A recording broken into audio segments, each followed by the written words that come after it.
Usually I do a fun like countdown, but I was captivated by what I was watching on X, and plus I had to feed the dogs and stuff because they were bothering me.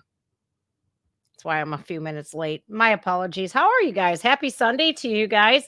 I didn't want to stream or do any videos yesterday because it was like a very sad day. I haven't been directly affected by, you know, the whole riot at our Capitol because I wasn't there, nor do I know anybody who was there personally. Um, but it's very sad to see half of the country with their heads in the sand and literally believing lies, lies upon lies upon lies. And there was a Nazi who would I think his name is Joseph something, I don't even know. He said that if you tell a lie enough, people are going to start believing it. If you just keep telling the lie over and over and over again, people are going to start believing it. And it's really sad that people do. I'm one of those people that has to see it to believe it. I'm one of those people that kind of dissects things and tries to make sense of things. I like facts. I think facts matter a lot, and sometimes, facts can be distorted, right? A lot of distortion of the truth, and it's really disgusting. I planned on starting this stream at 3 p.m. and Tara will be joining us later. She had been running behind and got. Are you serious? Knock it off, dogs. So she'll be joining us at 4 p.m. Eastern Standard Time. She kind of got she got behind schedule or got held up somewhere. So she'll be joining us at 4 p.m. So I'm going to stream for about an hour with you guys. I really like doing live streams. I really do, because I have all you here. It's like so amazing. Let's do some shout outs real quick before we get into a video. Hi, Velislav. Hey, I got your postcard, and Roman already tried to hijack it. He's like, oh, is this for me? I'm like, does it say your name on it, dude? He's like, no. I says, well, then it's not yours. Alonzo Williams, Happy New Year's from Texas. Hello, hello. Are you guys looking at the news out of Florida? I'm over here. It's in Ocala, Florida. 3 people who went to the Capitol on January 6th, 3 years ago, literally got arrested like yesterday. I'm over here going, they just were there and you guys are arresting them. Why? It really sucks because all of our alphabet agencies' attention they have been directed to not focus on very pressing issues like real terrorism, gangs, violent crimes against children. They have been directed away from all of that keeps our country safe, for more progressive leftist bullshit policies and punishing patriots who were just there. And where's Antifa? Where's BLM getting arrested? Where are they? They're not. And I'm over here like, wow, if this ain't two-tier justice, I don't know what is. The Epstein list. Oof. Ouch. I want to say hi to Omer first. Hi, Omer. But the Epstein list, Bill Clinton has been named on that list over 50 times. And I like what Joe Rogan has to say. Like, every time I see the painting of Bill Clinton in that blue dress pointing, right? Joe Rogan had called it the gotcha bitch, and it's true. It reminds me of that Dave Chappelle skit where he's like, gotcha bitch. Every time I look at that painting, I hear Dave Chappelle's voice in my head saying gotcha bitch. It's just a gotcha bitch moment that, I don't foresee any other reason why that painting would be there. What about Bill Gates? I wonder what kind of Bill Gates. I bet you Jeffrey Epstein had a ton of paintings like that and a ton of information leading to the know-all of who was on his client list and who he was close associates with who liked little girls. And it's disturbing that we have victims speaking out saying Bill likes them young. Bill Clinton. Melinda Gates had divorced her husband because of his dealings on Epstein Island. Bill Gates. And what's so crazy is a lot of these people that were on the flight logs, a lot of the people whom had dealings with Jeffrey Epstein like that are a part of the World Economic Forum. Can you believe Stephen Hawking? Like Stephen Hawking's of all people. That dude, like how? Like that, I don't foresee his junk working. Like he has to like move his right with his eyeballs. But when them people get really rich, they really enjoy the things of that are very taboo. And you know is our FBI focused on that? Mm-mm. Is our CIA and Department of Homeland Security, are they focused on the international sex trafficking rings? No, no, they're not. And I am over here going like, I don't know how these FBI agents or anybody in Border Patrol or Homeland Security, the CIA, any alphabet agency, I don't even know how y'all sleep at night knowing that you have been instructed to not pay attention to anything that is literally a threat to our country as a whole. But you're focused on some patriots or some moms that go to a school board to challenge the school board for teaching pornography and showing our kids pornography. Are you kidding me? It doesn't make any sense. Now, who will be joining us, you guys, is a whistleblower. And what is a whistleblower? Well, it's an employee of either the government or a company who sees some things that shouldn't be happening and then blows the whistle on it. Like, hey, this is going on here. It shouldn't be, right? Now, a whistleblower, when you're working in the government, right? We have the Whistleblower Protection Act.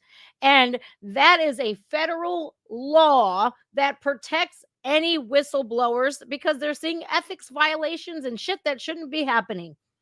So we're supposed to have a, uh, you know, protection act to protect said whistleblowers. But do you see that? Do you see that happening these days? I see a bunch of laws being broken these days. Due process, free speech. Who cares about laws anymore? Because we want to live in a lawless utopia that is completely governed by a totalitarianism regime that it loves chaos and anarchy and all the above. I'm over here like, oh yeah, yeah. How can we live in a lawless land, where law-abiding citizens are expected to not have their leaders protecting them and protecting the public? I don't get it. So we have a video here now. I want to show you a little bit of who will be joining us at 4 p.m. Now, her name is Tara Rodas, and she works for the Department of Health and Human Services. Now, she only got 5 minutes at the House of Representatives to blow the whistle on what was happening with unaccompanied alien children, aka unaccompanied minors at our southern border. Now, you guys, I had Ann Vandersteel on because I watched a video of Ann Vandersteel and Michael just looking talking to a whistleblower who was like the transportation of these unaccompanied minor children to their sponsors.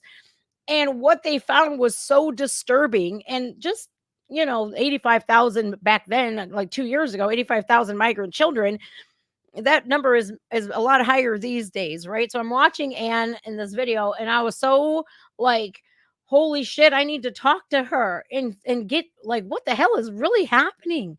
Like, I can't believe that people, even on, like, if I'm on X and I look at Anne's post and she's literally there on the border with videotape evidence, and people are going, oh, this isn't real. The border's closed. And she's literally right here. Like, what the fuck do you call this? And it baffles me that people are so dumb these days. It really does. I'm over here like, holy crap. So I was watching the HHS whistleblower, while I am doing research on the border on what happened to these 85,000 and up migrant kids, they say they care about kids in cages so badly. Oh, Trump put these kids in the cages and they separated them from their families. But those are Obama's cages, number one. And you said nothing when Obama was doing it. But now that Biden is doing it, the 85,000 of them have gone missing and will never see their parents again. And if they do, these children are going to need a lifetime supply of therapy. My God. I don't understand the hypocrisy here. I really don't. But unfortunately, for the Biden administration, we see what he's doing. Everybody sees what he's doing. And if you have people saying it's not happening and you show them the videotape evidence and they still can deny it, they're a lost cause. Don't waste your breath. Don't even do it. It's not even worth it, because it's like arguing to a wall and expecting it to argue back. It's just not going to happen. These people have been absolutely indoctrinated into believing anything and everything that comes out of that side. And it's crazy. It really is. I'm over here like, how could you dispute facts? How could you look at videotape evidence and go, that's not happening? It just, ugh. Anyways, Tara Rodas works for HHS. And I was watching this video from Forbes Breaking News, and I'm like, and then I saw her in The Police State by Dinesh D'Souza with Ann Vandersteel and stuff like that. So I thought I better contact this lady and see if she'll talk to us. And she immediately agreed. So I was like, oh, they're in trouble now, because why not educate the public as to what's being done at our border? Because it's not just about, letting everybody achieve the American dream. We here in America who have been born in America, who are American citizens, even the people who migrated here and got their citizenship, can they achieve the American dream? Because I know we can't right now. We can't. The American dream is a pipe dream at this point, when we have record high inflation. We have these interest rates that are like not what the Karine Jean-Pierre, the press secretary for Joe Biden, she's a liar. She's fucking lying. Because I just looked up a brand new car and they want, with good credit. I have good credit. They wanted to charge me 14% interest. I'm like, I'll keep my paid off car. Thank you very much. That does not have a kill switch and it doesn't have GPS in it. Van Kulu. I'm not buying it. So anyways, yeah. So I figure I'll show you this video real quick. Like it's 5 minutes. If the so-called migrants from 106 different countries achieve the American dream, it's only because they're being paid to vote for Democrats. Because, of course, it's going to come time for them to say, well, guess who let you in and who was against letting you in and who wants to deport your ass. Of course, he's going to use this to turn it around on Donald Trump. But why don't you ask everyday Americans how they feel about their country being invaded? How about you ask the families or parents of the victims who have been slaughtered by illegal aliens? How about that? They'll never change it until it happens to one of their own. Let Hunter Biden get killed by a cartel member, and let's see how quickly Joe Biden changes the laws and closes the border. Let Hunter Biden get fentanyl with his cocaine and see how quickly that border closes, because every 11 seconds, an American dies from fentanyl. That's 300 a day. But if it were Hunter, guess what? We would not be seeing an open border. I guarantee it. So let's watch Tara Rodas here claim that the United States government is the middleman when it comes to human trafficking. And I believe it. I believe it, because why would she risk her safety? Why would she risk her career? 25-year career to go in front of the House of Representatives for 5 minutes. Why would she do that if it weren't true? So here, I want to show you guys this video. We're going to watch it together. And then at 4 p.m. here in about 45 minutes or so, a little under 45 minutes, we'll be welcoming Tara to come in with us, you guys. And then a little bit after we welcome Tara, we're going to switch over to X and Rumble exclusively, because you already know if you tell too much truth, you get dinged for it. Who would have known, right? Who would have known? All right. Let's watch Tara. She's a beast. Let's watch her in action here. Our final witness is Ms. Rodas, is recognized for 5 minutes. Ms. Rodas. Good afternoon, Chairman McClintock, Ranking Member Japal, and distinguished members of the committee. It is an honor to be here. I thank you for the invitation to share my testimony. My goal is to inspire action to safeguard the lives of migrant children, including the staggering 85,000 that are missing.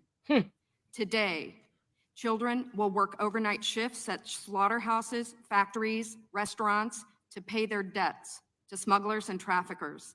Today, children will be sold for sex. Today, children will call a hotline to report they are being abused, neglected, and trafficked, and we don't know if they're going to get the help they need. For nearly a decade, unaccompanied children have been suffering in the shadows, and I have to confess, I knew nothing about their suffering until 2021, when I volunteered to help the Biden administration with the crisis at the southern border. As part of Operation Artemis, I was deployed to the Pomona Fairplex Emergency Intake Site in California to help HHS, Office of Refugee Resettlement, reunite children with sponsors in the United States. I thought I was going to help place children in loving homes. Instead, I discovered that children are being trafficked through a sophisticated network that begins with recruiting in home country, smuggling to the US border, and ends when ORR delivers a child to a sponsor. Some sponsors are criminals and traffickers and members of transnational criminal organizations. Some sponsors view children as commodities and assets to be used for earning income. This is why we are witnessing an explosion of labor trafficking. Now, whether it's intentional or not, it could be argued that the United States government has become the middleman in a large-scale, multi-billion-dollar child trafficking operation that is run by bad actors seeking to profit off of the lives of children. As for me, my interest is the safety of the children. I do not view this as a political issue. I view this as a humanitarian issue. I assure you, my motives are the highest and best. I want the children protected. So I want to tell you some of what I witnessed personally at the Pomona Fairplex. I saw vulnerable indigenous children from Guatemala who speak Mayan dialects and cannot speak Spanish. That means they cannot ask for help in English. They cannot ask for help in Spanish. They become captives of their sponsors. I have sat with case managers as they've cried to tell me the horror of what has happened to children as they make the journey to this country. I saw apartment buildings where 20, 30, and 40 unaccompanied minors have been released. I saw sponsors trying to simultaneously sponsor children from multiple ORR sites at one time. I saw sponsors using multiple addresses to obtain sponsorships of children. And I saw numerous cases of children in debt bondage, and the child knew they had to stay with the sponsor until the debt was paid. Realizing that we were not offering the children the American dream, but instead putting them in modern-day slavery with wicked overlords, was a terrible revelation. A terrible revelation. These children are a captive victim population with no access to law enforcement or knowledge of their rights. They are extorted, abused, neglected, and that is why I blew the whistle in 2021. I witnessed firsthand the horrors of child trafficking and exploitation. My life will never be the same after what I saw, but I have hope because I'm counting on you. It's my hope that you'll take action to end this crisis, to safeguard the lives of these vulnerable children. People have asked me, what can be done? What would you suggest? Well, first, I think HHS's #1 priority is oversight. They must commit to oversight, transparency, and accountability. If I could wave a magic wand, This, I believe, could be quickly solved by experts in the IG community. There is a Pandemic Analytics Center of Excellence, or the PACE, as we call it. I believe if data analysts at the PACE could look at the data, children could be rescued, criminals could be prosecuted if the PACE had access to this data. It shows where the children are and who has them. I think also we need to change the culture of speed over safety. Speed is the wrong performance measure when dealing with children. We need to revamp the vetting process of sponsors and have case managers who have investigative backgrounds, data analytics backgrounds, some certified fraud examiners. And I think we need to reimagine a system where the sponsor is the accountable party. Sponsors should be required to report to ORR. And lastly, stop retaliating against whistleblowers. Stop retaliating against the people who are trying to tell the truth to save the children. As it is written, a wise man listens to advice, while a fool continues in his folly, and HHS needs to be wise to care for these children. Thank you very much. Your time's expired. And Did you know? And we're not going to do a damned thing about it. And that's exactly what happened. In fact, it got a lot worse. Tara had been, when we had our conversation, we had one by phone, and it was roughly an hour long. The things that she told me, I'll never be able to unhear, right? And she'll be telling you guys such details of whom exactly gets these kids and how she busted them, right?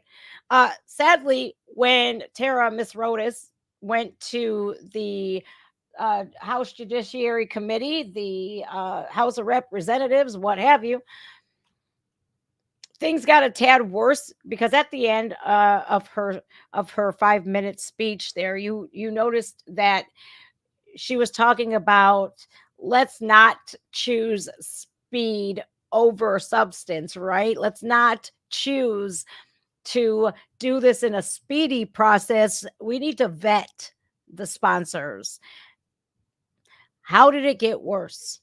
Well, because we have absolute tyrant in Department of Homeland Security named Secretary Alejandro Mayorkas. What Alejandro Mayorkas had done was say vetting the sponsors that get these unaccompanied minor or alien children. Vetting those sponsors was too time consuming. Excuse me? But if you want to go to a PTA event, you have to have an FBI background check and have your fingerprints taken and everything else, right? So you mean to tell me you want to say vetting the sponsors takes way too much time? We want to push them through as fast and as many as humanly possible, because why? Because if you vet some of these sponsors, you're going to see exactly who they are. And a lot of them work for criminal enterprises. And what she was talking about, transatlantic criminal enterprises like MS-13. Now, do you remember what happened when Donald Trump said that MS-13 was filled with a bunch of animals? Do you? What did the media do? What did the leftist ran media do? They literally called him a bigot for saying that these gang members are animals. They called him a bigot. These, when she's talking about these unaccompanied minor children who are sold an American dream, the cartels front the money for these kids to go on their journey to America, right? They front the money. And when these children get to their so-called sponsors that are not vetted, they're working off a debt.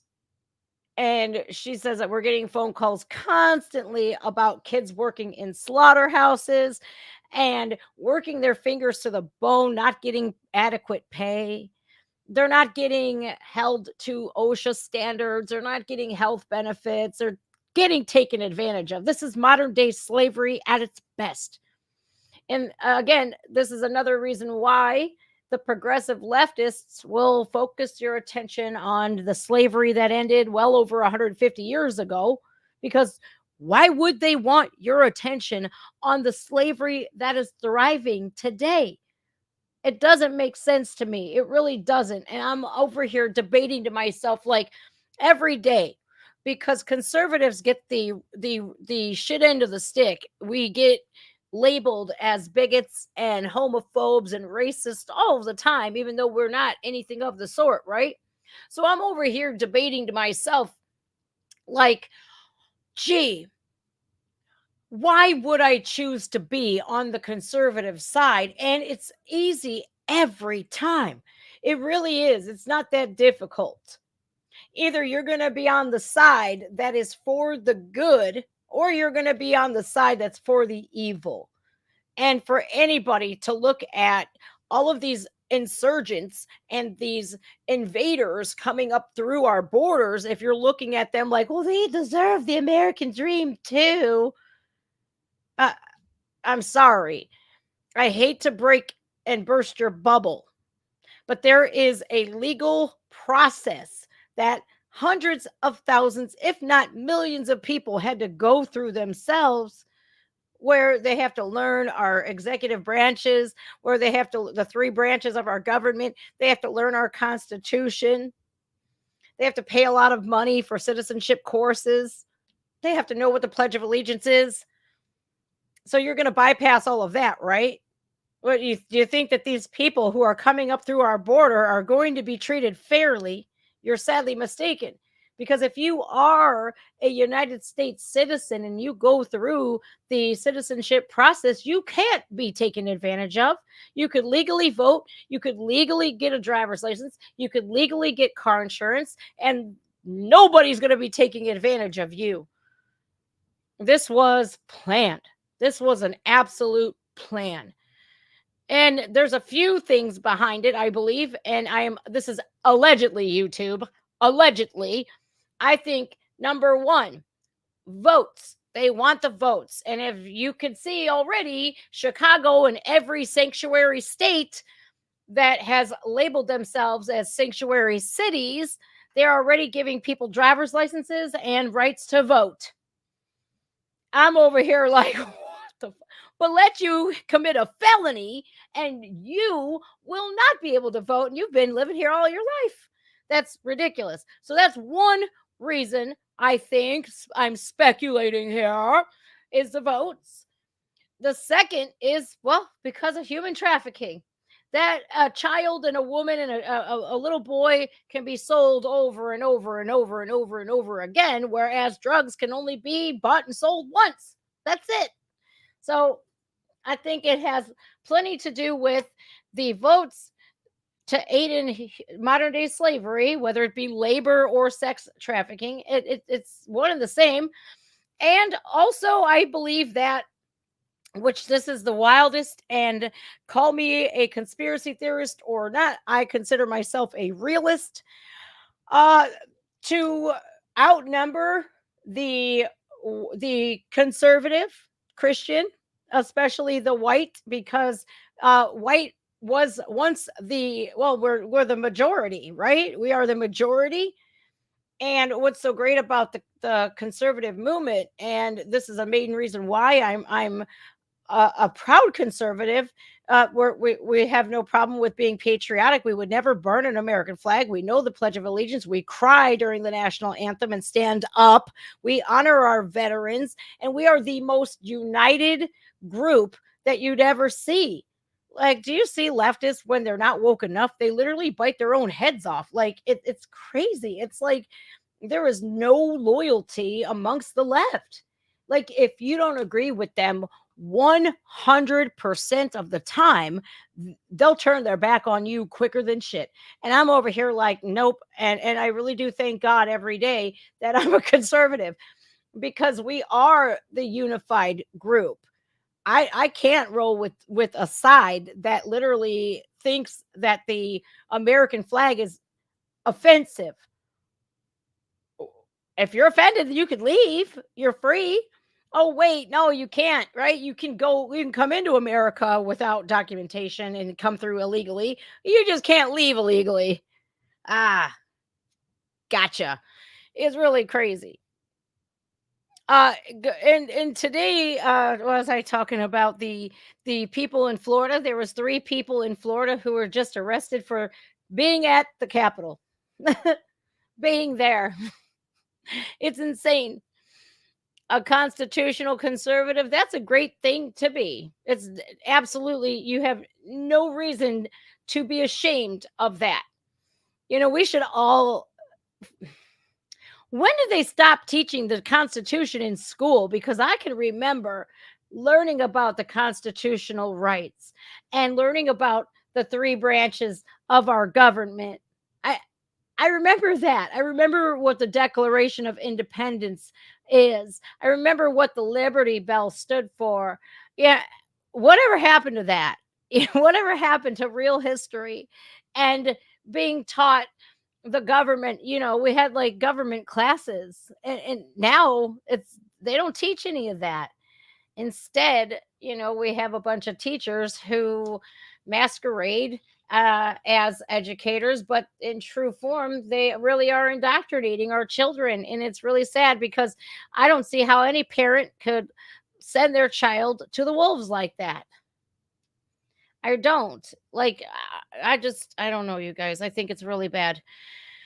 Joan, I think you really did hit the nail on the head when the participation trophies started. Like, I think that is when the liberal like hive mind like was set ablaze. Like, "Oh, here we are, we're gonna unleash our terror onto the world," and it all started with those stupid participation trophies. And it's like, wait, like, what pride do you have?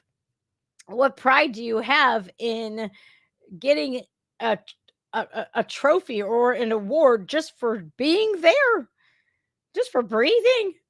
Like, come on, man. I think another moment in history for was when Bruce Jenner was given the Woman of the Year award. I don't care. You can call me a bigot. I don't really care. Having a biological a man getting the Woman of the Year award is just, yeah.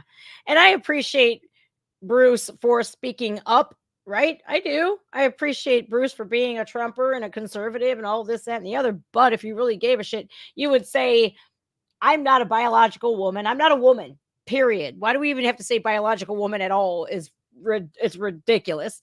Here, I'm not a woman. Here, take this back because I am not entitled to it. I would like to see that happen. And when Bruce does that, I will be 100% team Caitlyn. Okay? I will. Until then, man, I'm sorry. I'm sorry, but I'm not sorry. I'm not going to be on board with that at all because you would think. I don't know if we have a continuation border several times. I have another video on Tara, or no, HHS Whistleblower. We have another one, another lady that actually, this is not Tara, but this is another HHS whistleblower, which I'm glad to see that they were willing to stand up. And we're going to ask Tara about this woman here. If, hey, do you know this woman? And if so, I would like to talk about this lady here.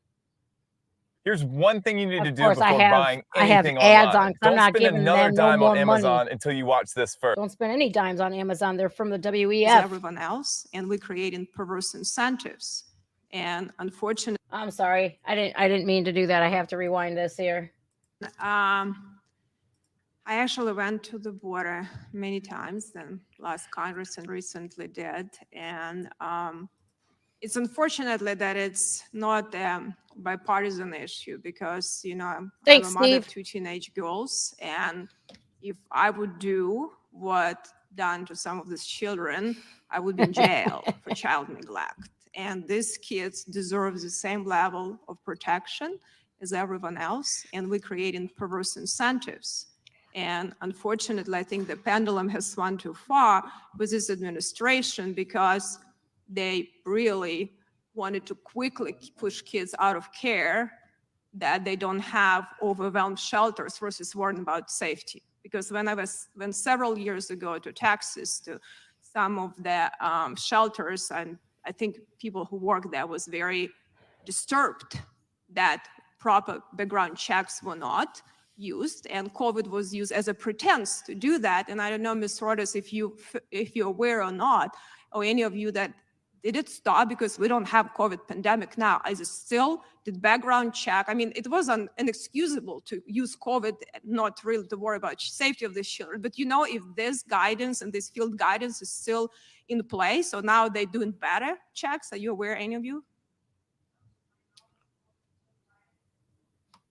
Thank you, Congresswoman.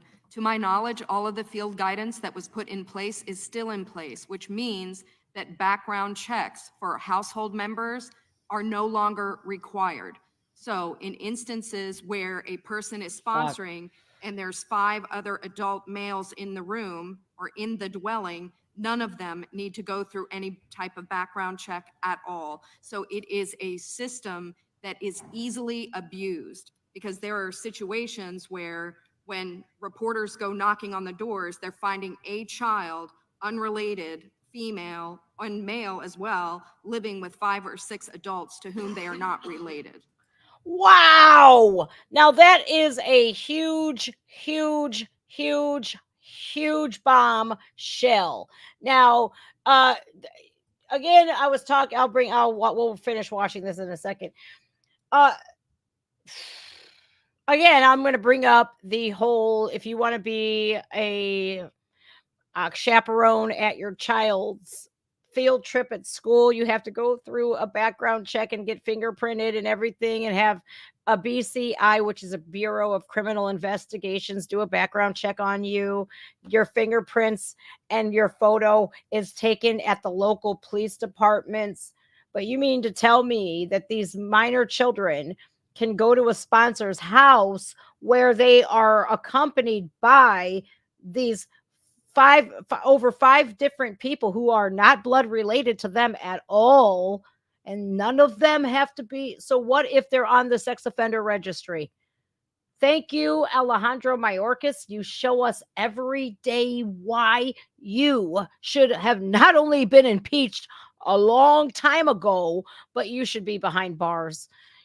I pray that when he goes to meet his maker, he is shown every gory, disgusting thing that has happened to these children. I hope he is shown that, and he has to witness these children being horrifically abused because of him. And that is just a disgusting thing to me, that you could just throw a kid to the wolves like that, and you're bitching about them being in cages. I'm sorry. I would rather a child be in Obama cage any day of the week than be subjected to sexual abuse over and over and over and over again. Sorry, not sorry. I don't care if you call me a bigot. I don't care if you call me a Republican, MAGA extremist. I don't give a shit. I would rather see a kid being held in a detention facility at our southern border by the Border Patrol than seeing and hearing about them being relentlessly sexually abused. Call me crazy. I don't care. I would like to discuss Charlene's comment here. Our military doesn't have warriors anymore. They have pussies. 30% of our military is now transgender, and they do what they're told. And that's right, because I know my nephew is in the military. There you have it. I mean, it's no small secret as to what they've been doing to our armed forces. The very day that they put the video out, it was like a recruitment video for our United States Navy, and it was a man in drag. I mean, I'm sorry, but you could do that on your spare time. But I don't care what you do in your personal life, but when you are an active member of our military, you had better have the cojones to protect our country. And if you don't, go sing your fucking show tunes over there with your spirit fingers. That ain't gonna kill nothing. I mean, call me crazy, call me an extremist. I really don't give a shit anymore. I really don't. All right, so Miss Rodas basically confirms what, you know, I just said. And it's I can't imagine. I can't imagine being responsible for that, being able to wake up and put a suit on every day and look at yourself in the mirror. I can't imagine that they would not care about these kids. You claim you do, but your actions speak louder than anything or lack thereof, right? Let's continue on. Yeah, and it's unfortunate because now we have traumatized kids with massive debts to cartel. And I guess, cartels don't sue that, but some very creative attorneys do. So no one really dealing with that issue. We have a situation in Indiana. Actually, the judges are shocked to see what's happening in some meat packing plants with child labor. And I think no one even realized until, these kids had some violations that they had to go to court system. And it is becoming a huge problem. And I think that shouldn't be a partisan issue. We created child slavery here in this country. We talk about China having slaves. What are we doing in the United States of America with government money? That's unexcusable. And it is a humanitarian crisis in addition to security crisis, and I also wanted to see how, as I understand, they have this post-release services, but I hear from some people on the ground that actually sponsor can deny the services. Is that correct? Have you heard that? Yes, Congressman, that's absolutely correct. And that actually is what contributed to the Marion, Ohio situation, is that a call was made and then the case was just simply closed. So today, hold on a second here. Marion, Ohio, hey? So long story short, you guys, on my way to women's prison in Marysville, Ohio, I had to pass through what's known as Marion, Ohio. It's in between Cleveland and Marysville. In Marion, if you're a sex offender and if you are one of those people who preyed on children, chances are you're going to the Marion Correctional Institution. Marion is a very sick place. Just that really sent me into a PTSD moment because my perpetrator had been institutionalized there at Marion Correctional Institution. He had died there. Unfortunately, his son is still alive and he's a raper too. So nothing surprises me anymore. So I'm going to back it up and I want to hear what she had to say, this congresswoman. I know what her name is, but I forget, but she's very intelligent and she's very fact-based and she's very conservative and she's very for the children, not for the predator, which so often is the case with Democrats. Sorry, not sorry. I'm going to say it like it is.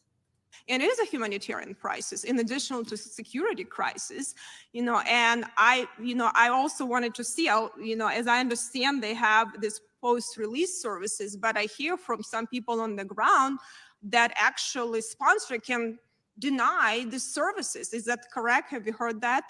Yes, Congressman, that's absolutely correct. And that actually is what contributed to the Marion, Ohio situation, is that a call was made and then the case was just simply closed. So today, post-release services is absolutely not enforceable. And it would also mean that you have a case manager who's trained enough to know to even activate the post-release services. So just because there's post-release services, it's not required, it is not mandatory, and the sponsor can say, thank you very much, do not call me again, bye. Because there is no authority that HHS has or Office of Refugee Resettlement has to hold the sponsor accountable. And this is what's most baffling. It is a simple fix. The sponsor needs to be held accountable. Why is this a difficult thing? I do not understand. It's the simple fix. Sponsors are accountable. Sponsors are accountable to put the children in school. The sponsor should be accountable to take the child to the immigration hearing. That is what the sponsor signs up for, but that is not what the sponsor is held accountable for, and there's no legal mechanism to make them accountable. And if that changed, then children would not be trafficked. Well, I appreciate for doing the hearing, and Mr. Chairman, hopefully we will actually be able to, as the discussion, these questions from the administration, ORI, and HSS has to respond to us, because this is inhumane, this is irresponsible, and it only benefits cartels that making a lot of money on desperate people that come from very poor conditions, and American government shouldn't be subsidizing. Otherwise, we're hypocrites when we criticize other countries for doing things like that. I think this should not be a partisan issue. I appreciate you being here today, and I hope we can actually find solutions to stand with these children and stop this incentivizes this insanity on the border for national security. So thank you. I yield back. Thank you, Ms. Escobar. All right, that was Miss Escobar. Apparently, I thought, I don't know if that was her name or not, because she seems like not like an Escobar. She seems more like Russian, Ukrainian kind of. I love that accent though. Phew, man, that's a doozy. That is a doozy. So let's talk about Marion. So, Marion, Ohio, there was a child who was supposed to be followed up with, right? Now, the sponsors are supposed to sign legal paperwork, documentation saying, I will be responsible for this child. I will be financially responsible for them. I will be responsible for bringing them to the immigration hearings. I will be responsible by taking them to the doctors, by enrolling them in schools, yada, yada, yada, yada, yada. And so there was a case in Marion, which we'll be asking Tara about too, so she can like talk more about this, because I'm pretty sure the investigation is now over with, or else she wouldn't be here talking with Congress about it. So she says the sponsors, since Alejandro Mayorkas stopped the vetting and stopped the post-release control on them, right? Which means once they are placed with the sponsors, the sponsor can say, stop calling me. Do not call me again. Click.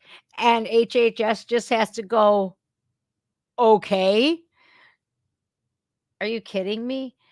There has been so many cases where these unaccompanied minor children have been sent to sponsors, and then they don't know what happened to them. They don't know. Now, I heard that 30% of the phone calls to check on the migrant children, I heard that 30% of those phone calls go unanswered, but Tara like disputed that for me and gave me some clarification on that. So we'll be discussing that too when she comes on. Again, she'll be here at 4 in a few minutes. If she's a few minutes late, don't ding her, you guys. She literally had gotten held up somewhere. And I just want to put it out there right now, which I don't foresee this happening with you guys, but once she comes, we're going to get left as trolls. It's just, it is part of the job, I guess, but we need to show her the utmost respect. I don't care if you don't agree with her or not. She's on the inside and she sees what we don't. So I know that you guys who are here watching now, we never have any problems with you guys, but the trolls come out at night. Trolls come out at night because they don't like to hear the truth. And the truth is seemingly their kryptonite. They hate it. They can't stand when you present them with these things called the facts, and they've been lied to and indoctrinated and into looking at facts and screaming at the top of their lungs and arguing facts and saying that's not happening. Yes, it is. Yes, it is. But anyways, she'll be here in a few minutes, but I think she's very brave to have to go there and go up against people like Alejandro Mayorkas, because he's a very, very, very, very powerful man. And we're talking before the video, when the video first started, I'm sorry, I can't talk. When the video first started, this is a lot of money for the cartels. And I really do believe this is an allegation. This is not like set in stone. I don't have direct evidence to support this theory. But I really do believe in my heart that the people responsible for opening up our border wide open get a percentage. I believe Secretary Mayorkas is absolutely, and I feel this in my heart, I feel it in my gut. I feel like he is capitalizing on these children. I really do. I feel it in my heart and I feel it in my soul. As somebody who has been a victim of sexual abuse, guess what? You kind of get a spidey sense for things like that. You really do. What really sucks here, you guys, is with this whole Epstein list and stuff. When are we going to see him held accountable? I don't for the life of me understand how these people can victimize little kids and just be absolutely exempt from being held accountable. It's truly baffling. It's truly like depressing. It really is. I've never been the same since I watched that movie, Sound of Freedom. I've never been the same. It was that pivotal moment where I pivoted into like, we really need to use this platform for the greater good and speak out against what's going on. That moment was very like, whoa, for me. It was like an aha moment. It was like, you have this massive platform. You better use it for good. You better use it to open up people's eyes, because that movie was very eye-opening. It really was. And our border, what's happening at our border is like a million times what the Sound of Freedom was, right? And if you watch that movie, it's available on Amazon Prime now, you guys. If you watch that movie, I might buy it. I might buy it and then stream it on Rumble only, though, because you already know what time it is here. I might buy it and stream it for the people that don't have the ability to, because I know a lot of you guys from the UK and from out of the country have no way to see it. Maybe you do now, because I don't know if Prime Video is all over the world. I have no clue, but I'll get it so that you guys can watch it. But you have to watch that movie because it makes you so angry that there are people in the world that could literally look at a child as a way to make money, whether it be slave labor or the latter. And it's like, oh Lord, knowing what I went through as a child that has carried into my adult life to this very day, the trauma that is so, it is trauma that is lifelong, that will never go away. And what Tara told me, you guys, over the phone, that's what I was telling you earlier, like I've heard things that I can't unhear.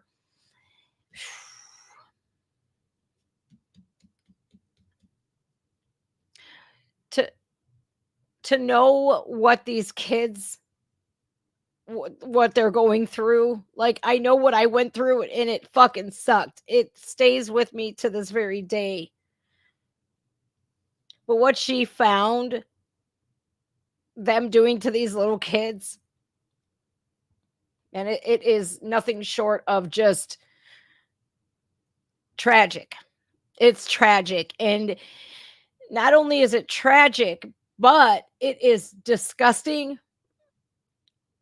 and it is pure predatory behavior. That's the only thing I could think of is predator. They're predators. And how people can prey on the innocence of a child is just sick. It's sick. And I have to ask you guys, did you notice when the United Nations, when they were pushing for the normalization and they're trying to like lower the age of consent? Like, have you noticed that? Like, right before like the Sound of Freedom came out, like they were doubling down on making that predatory behavior normal. Like, that's when that whole minor attracted persons thing came out. Like, they were trying to NAMBLA and these pedos were trying to say that they're members of the LGBTQ community. And I think that they were met with some overwhelming backlash. But there are people in the world that are, oh, they're just normal people. I'm sorry, but pedophiles are not people. Those are absolute monsters. And they deal a great deal of harm, whether it be physical or emotional. It is trauma that is bone deep and that it puts an imprint on your soul. It tarnishes your soul. It really does. Because either when there's a child who's sexually abused like that, either they become very withdrawn, and especially sexually, you know, they don't want, like, don't touch me, or they become very promiscuous and hypersexual, or they repeat the cycle, right? It can go one of three ways.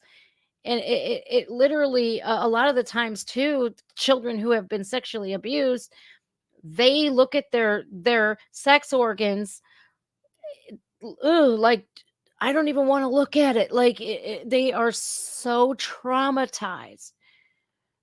I really do. I really do wish that people that are so, like, we have to be accepting of these people. uh, You better go talk to some victims. Go talk to some victims that have been dealing with this their entire life.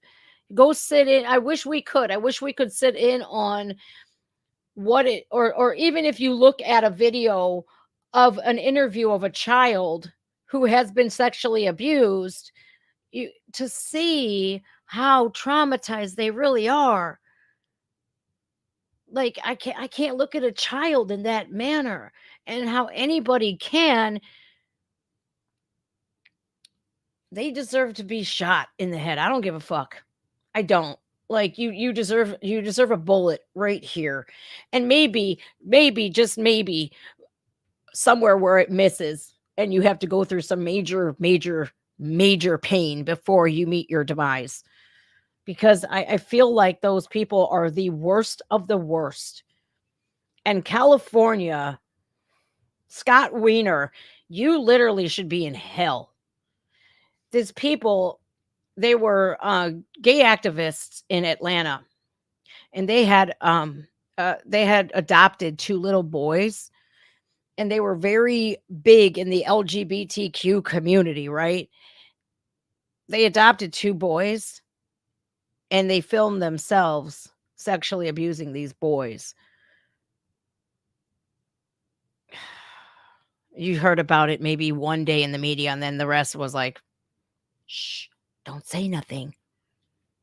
Boston, there were 7 men in a apartment with a room that had been sealed off. The reason why the police and the paramedics were called to this apartment was one of those 7 died. These people had died, these adults, all men, by the way. One of them had died, and so police were called, and they noticed that there was a room that was locked, and they opened the room, and it was filled with little boys. You didn't hear much about that, did you? No, of course not. It happens more than we know. It happens in every community, amongst every race, amongst every nationality. It even happens in the Amish community. Sweeping it under the rug. Let's keep our family secret a little secret doesn't help matters any, because it allows those people to keep offending. And I don't know how Scott Wiener can literally look at him. So I bet you he's on that Epstein list, because anybody who could look at a child and go, I'm going to lower the age of consent for sodomy just because. Like, what possessed him to do that? How that even passed is beyond me. And how Gavin Newsom released 7,000 pedophiles onto the streets is how? Like, he released people that were literally just sentenced. Their sentence hadn't even begun. Here you go. California, man, has fallen off the deep end. Really. I want to highlight Darla's comment here. They just said in a few pages of the Jeffrey Epstein documents, there were 70 girls mentioned, about 2% of the real number. Wow. Wow. So we're talking hundreds, if not thousands of girls. 700,000 boys and girls.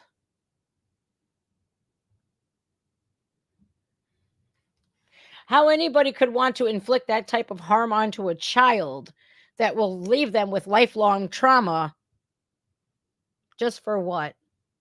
For that power? Because they have a power struggle within themselves. They need to have that power, or there's that power struggle, or it's just you're a sicko. I don't know, man. That's insane. Thank you, Megan. Make sure you guys are joining the Discord. The Patreon and the donation links are down in the description. Any help helps right now. Seeing as we can't tell you the truth or else we get demonetized for it. Crazy. I want to look at your what's up, Nemesis Juggernaut? How many of those kids lived through it? More than the statistics are sickening. It's like 3 out of 4 or 3 out of 10 boys have been sexually abused, and 6 out of 10 girls have been sexually abused in their lifetime. I think it's more than that now. I think it could be like 4 out of 10 boys and 6 out of 10 girls now. Yeah.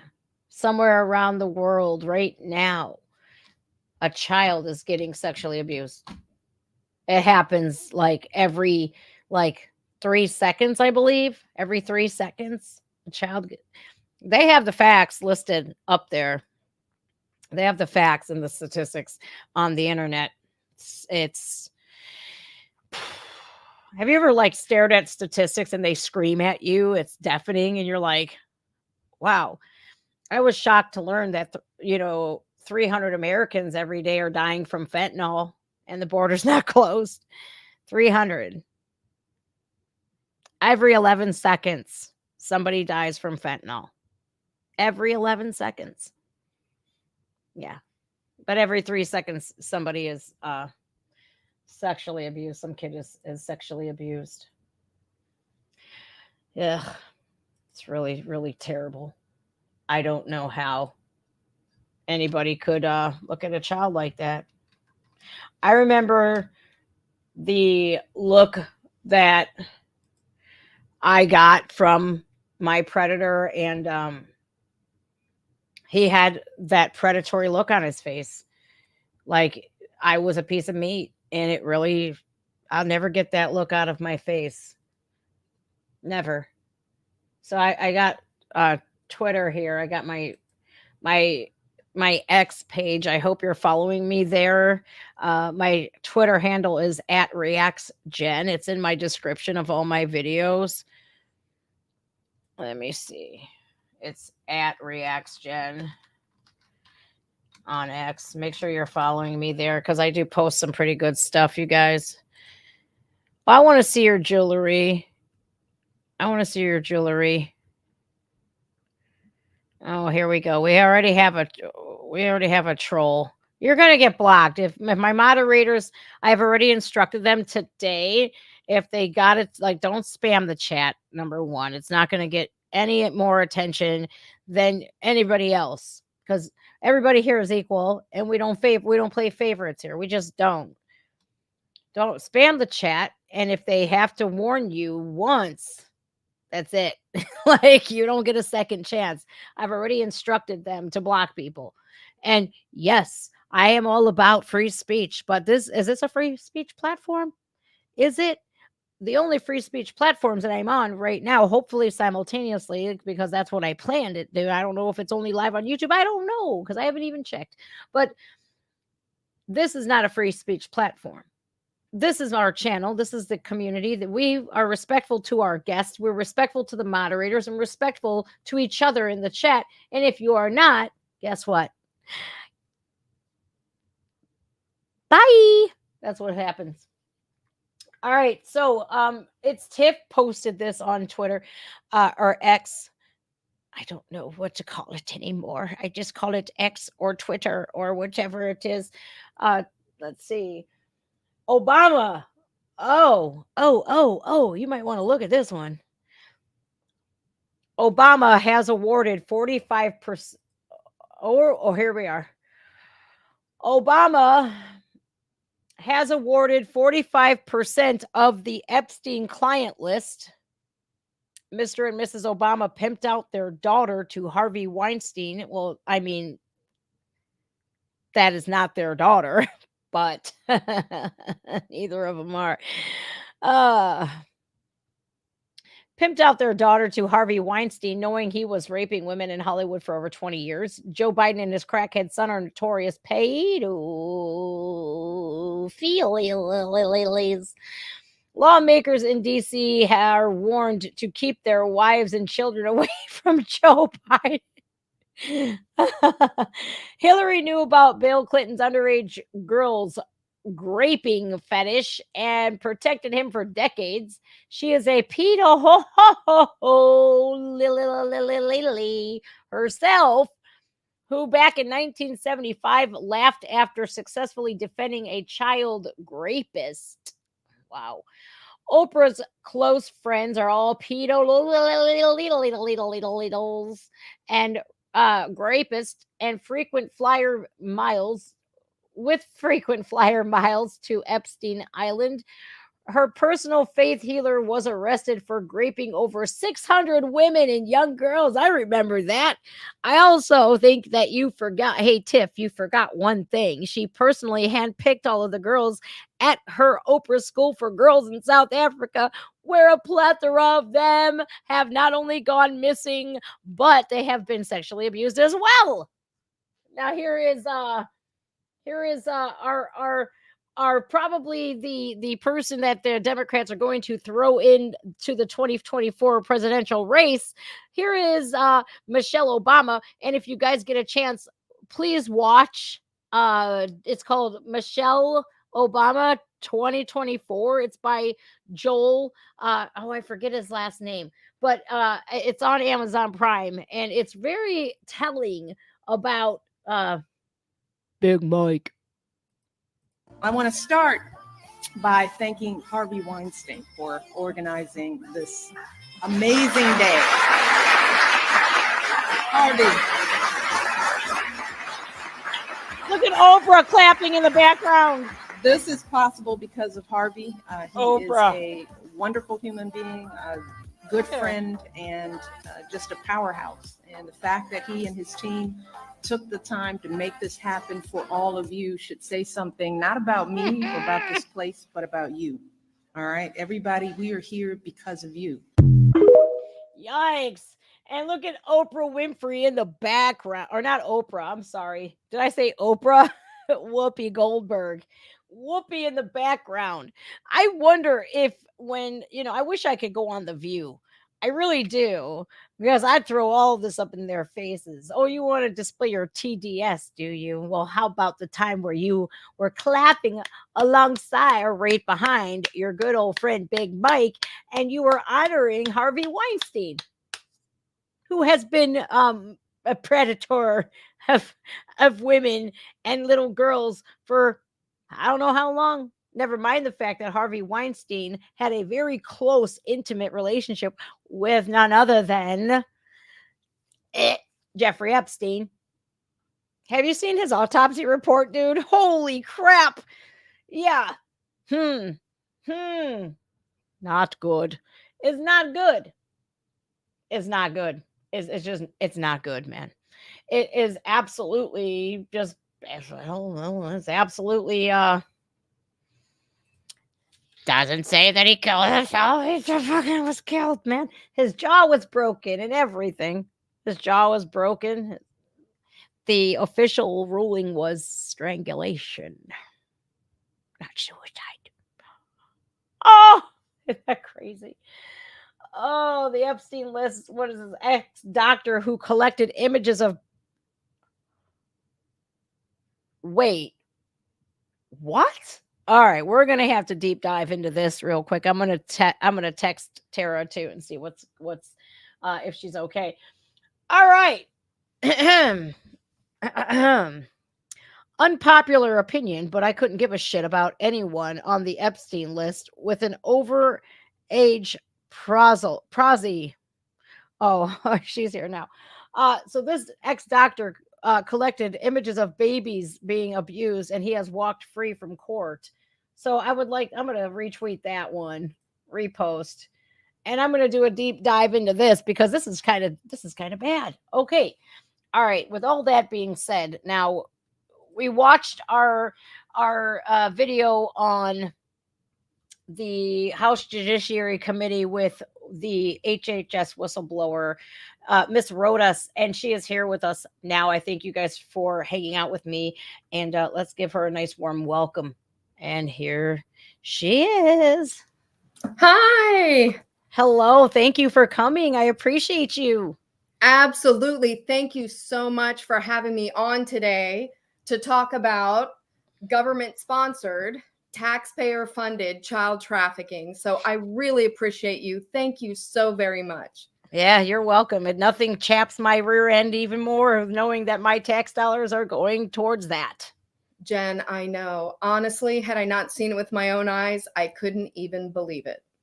Yeah, I've seen I showed everybody the hearing when you went to Congress and you were speaking about what's happening, what you had found, but not a lot of people, and on Police State, I watched you and Ann on Police State, and the things that you had told me on the phone, I told everybody, like, I can't unhear these things, but I want to give you a platform to tell everybody how this all transpired. How did you find this out? What did you find out? And hopefully we can, when you're done discussing what you had found, what was the outcome? What happened? And what we need to do. Sure. Well, there sure is a lot to do. But to go back to the very beginning, this all started in early 2021. So people may remember that the Biden administration made a call to all federal employees. And they said, look, federal staff, we need trusted people to leave their agencies and detail, which is attach yourself to Department of Health and Human Services. So that meant all of us leaving our home agencies, deploying with Health and Human Services to help what they said was the humanitarian crisis at the border. And our jobs were going to be processing children from the border to sponsors here in the United States. And it said this was a family reunification program. So I raised my hand and said, here I am, send me, because I'm a Spanish speaker. My husband's from El Salvador, so a lot of people don't know that, and that's how I speak Spanish. And they needed Spanish speakers to obviously be able to interact with the children. And I thought, in all my 20 years of government service, although today I'm not speaking on behalf of my agency or the government, I'm speaking on behalf of what I witnessed with my own eyes at HHS, I thought, this would be such an incredible opportunity to help children, because I don't really view this as a independent or Democrat or Republican issue. I view this as a humanitarian issue because these are children. And no matter where these children have come from, we should care for them. And so I thought I was going to be putting children with families. That's what I believed. So I end up being deployed to the Pomona Fairplex emergency intake site, and that's in LA County, California. And in the beginning, and that's what I thought I was going to be doing the whole time, what I did in the beginning, which was color and do puzzles with the kids and just talk to them, walk them around the site, take them to their meals and to their medical appointments if they needed it, walk them over to talk to their case manager. And then at the end of May, they had an urgent call for federal employees to go into case management. And I thought, well, They need people who can help put better processes in place to move the children more quickly to their family. And I thought, you know what? I can get behind that mission. So here I am, send me. And then it didn't take but about 2 weeks in case management to realize that the children were in crisis and the children did not know the sponsors they were going to. And that was a total shock. The first case that me and the federal team worked on, the case managers were coming to us. They were in tears. They were in crisis. The children were in crisis. The children were crying. The children, and it was a brother and a sister, going to Florida, and they didn't know the sponsor. And they began to explain to us how they were recruited from Guatemala, which was their home country. And I thought, what is going on here? And so me and these two case managers, one of my federal partners, we start looking into this and we're trying to figure out, well, the IDs don't match the paperwork they're sending us. I mean, where are the kids really going? And I said, we need to know the address where the kids are going, which makes sense, right? Right. And they sent over another ID, this woman sponsor, she sent over another ID of a household member. And we discovered that this household member had actually sponsored at 6 different addresses and had actually over a period of time collected over 18 children. Wow. So we knew something was wrong.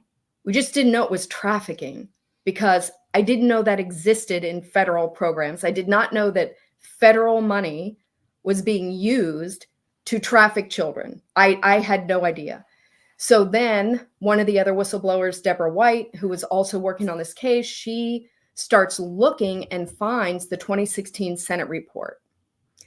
So in 2016, Senator Rob Portman conducted an investigation that went back to trafficking in 2014.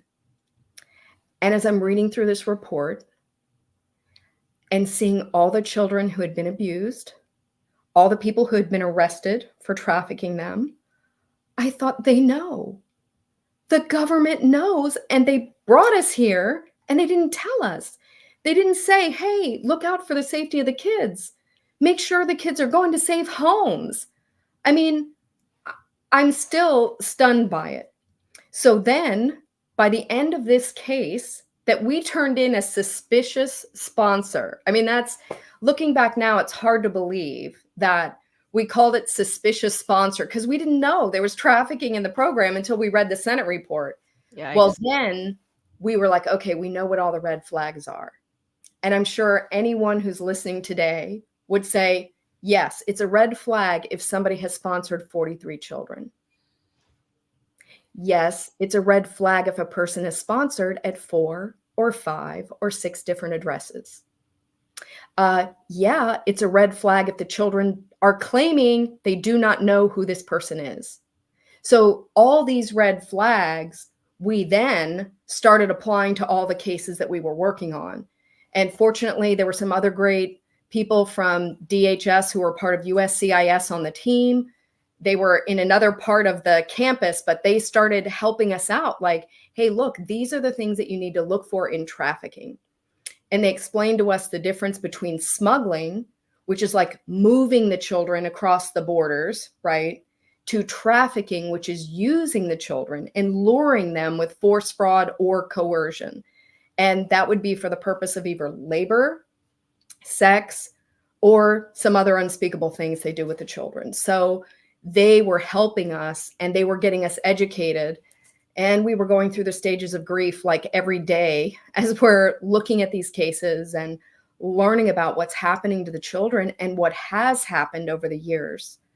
It's very, very sad that tax dollars, billions every year, are spent. And what are the results of that? If anybody's been watching the New York Times, disavow, but Hannah Dreier at the New York Times has done incredible pieces that will break your heart. You know, Yeah. She's gone around the country. She's interviewed these kids, some who have been maimed. There was a little boy in my state of Virginia who was pulled into a it was for a chicken deboner, his arm. He's maimed for life at 14 years old. There was a little boy who was 16 years old working in a plant, and he was actually pulled into the machine and killed. There are children who are falling off roofs and dying because they're not roofers. They don't know what they're doing. Children making deliveries in New York City on a bicycle when they've been living in the mountains somewhere, right? And they get killed. So the children are not just working dangerous jobs here. They're finding them working overnight shifts in slaughterhouses. When they interview the kids, they're telling these horrific stories. When I first gave the data of some of the addresses that I knew were bad addresses where we had sent hundreds of kids, and they start knocking on the doors, right? They're interviewing the children. And, there was a 16-year-old girl in Houston who said, look, my aunt, she tells me she's my aunt, but I've never met her. And she's pimping me out for sex in the house where I'm living. This is what the children are saying. There was a 15-year-old girl. She said, I wanted to go to school, but I had to drop out of school because I have to pay my debt to the cartels. This is what's happening. I mean, I would encourage people to read. It's called Alone and Exploited by Hannah Dreier. You could just type that in, or watch Trafficked in America, and that's free on YouTube. Trafficked in America, and it tells you exactly how they lure the children. So I'll leave it there, Jen, and give you a chance to react or ask any other questions. What I find heartbreaking about all of that is that these kids, I don't know by whom, are sold this American dream, whether they hear it on the radio, whether they are bamboozled by cartel members, by these coyotes, by whomever. They're bamboozled to think that they're going to live a better life in America, and they are not getting that. They are safer where they were at in their countries, and even in Honduras, where it's probably one of the worst places for femicide. You're probably safer to be in Honduras right now than be an unaccompanied migrant child. Yeah, because 85,000 that they admit to, and that's just in FY21 and FY22, gone. Right. 85,000 children gone from a multi-billion-dollar program. Now, do these sponsors get money? Do they get federal funding or money to sponsor these kids? Okay, so that's a great question. No, they don't. But what they do get is our multi-billion-dollar logistical chain.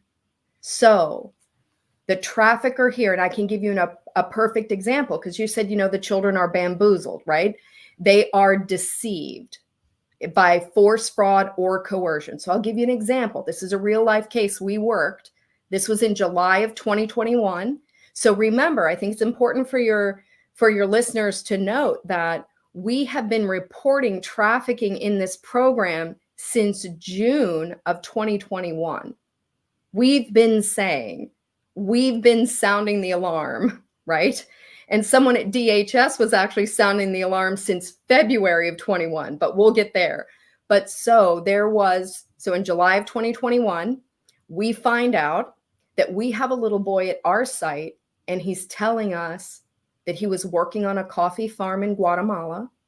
He was earning $2.50 a day on this coffee farm. And the owner of that coffee farm is his sponsor, who lives in Austin, Texas. And the sponsor, out of the goodness of his heart, said to our little child, you know what? And our little boy had not gone to school. He could not read. He could not write. Said, if you come to the United States and I'm going to pay the journey, you'll have to pay me back. But instead of earning $2.50 a day, I'm going to pay you $6 an hour. This child, educated or not, He's like, $2.50 a day, $6 an hour. I'm going to be Elon Musk rich. Right. So and we discover later 3 other boys who ended up at the Pecos emergency intake site. They all leave for the journey. And then they're all in the care of HHS, right? They're all going to this sponsor in Austin. And this sponsor is a Guatemalan citizen, right? He's luring the children. He's got them working on his coffee farm there, luring them here, right? Force, fraud, or coercion. And we turned this case in, and that's how it happens. But how is it that the end user is, benefiting is that we are transporting the child from the border to California, right? We're taking care of the child, we're feeding the child, and then we are delivering the child directly to their door. So we then transfer the child over to transportation company. So we transfer them to a transportation company. In this case, it was MVM Inc. Yeah, they And do a lot. Yeah, and then they fly the child to an airport and deliver the children. So the trafficker doesn't have to pay the journey. The trafficker is able to collect these children that he can then put to work. And so we're giving them income earning assets. Now, Jen, this is something that I had just never considered, like that people would view children as income earning assets, but they do. Yeah. And so they view the US government as part of their logistical chain. So just like if I was going to send you a letter, or let's say, here is another brave whistleblower, Jason Piccolo. He blew the whistle. He used to work for Homeland Security Investigations. He blew the whistle on this program in 2015, stating that we were giving children to criminals. So again, people have known this is out of the shadows by Dr. Jason Piccolo, former Homeland Security Investigations. But if I was going to send this book to you, I'm in the mail, I'm using the Postal Service as my logistical chain, right? That's how I'm getting my product to you.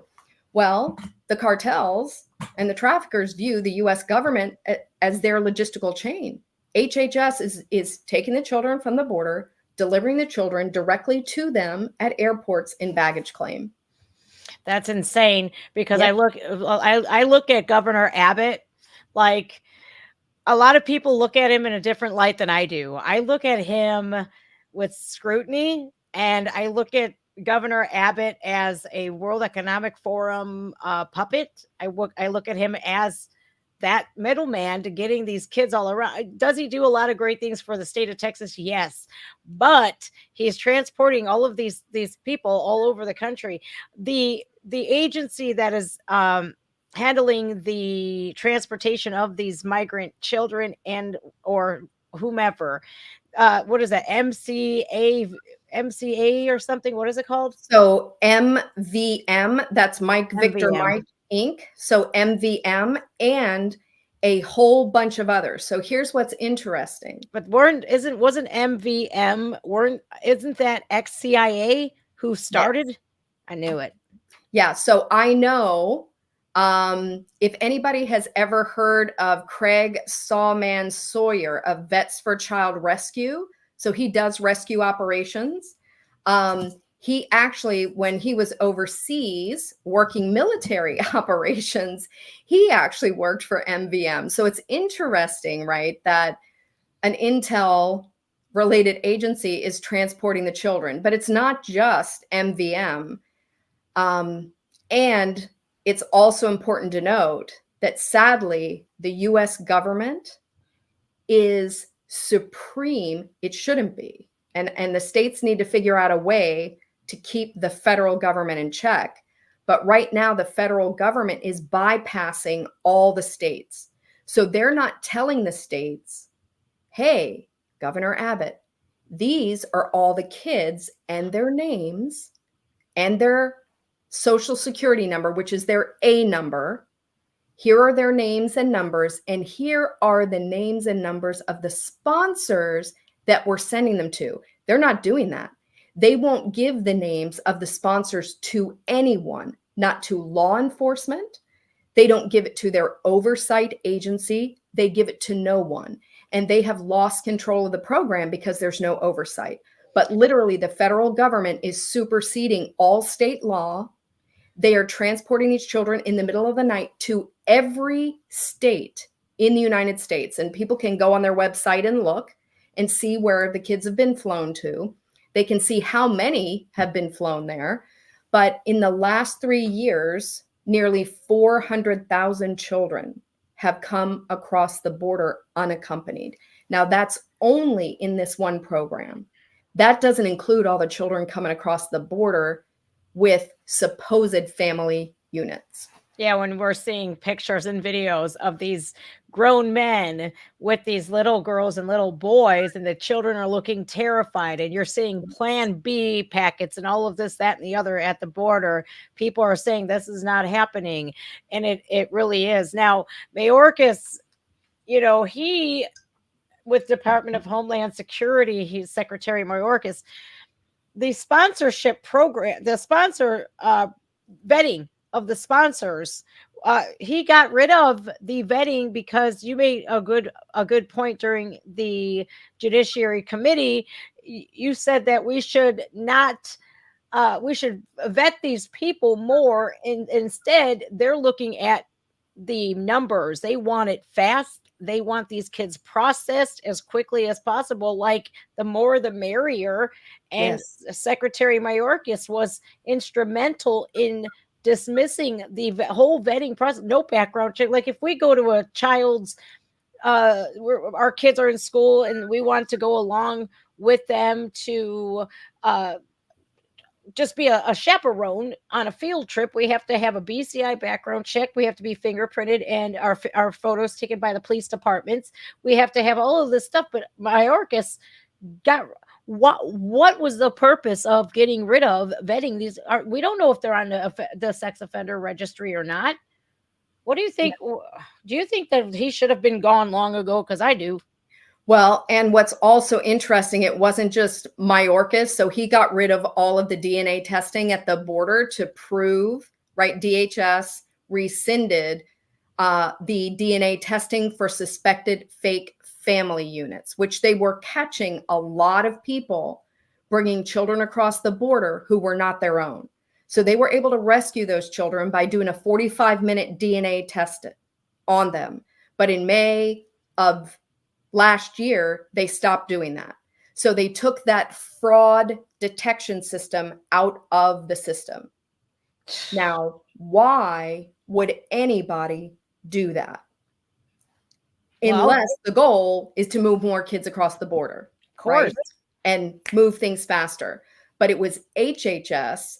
And so this is Office of Refugee Resettlement, all the way up to Secretary Becerra of HHS. They all decided through field guidance to take out background checks of anyone over 18 in the house.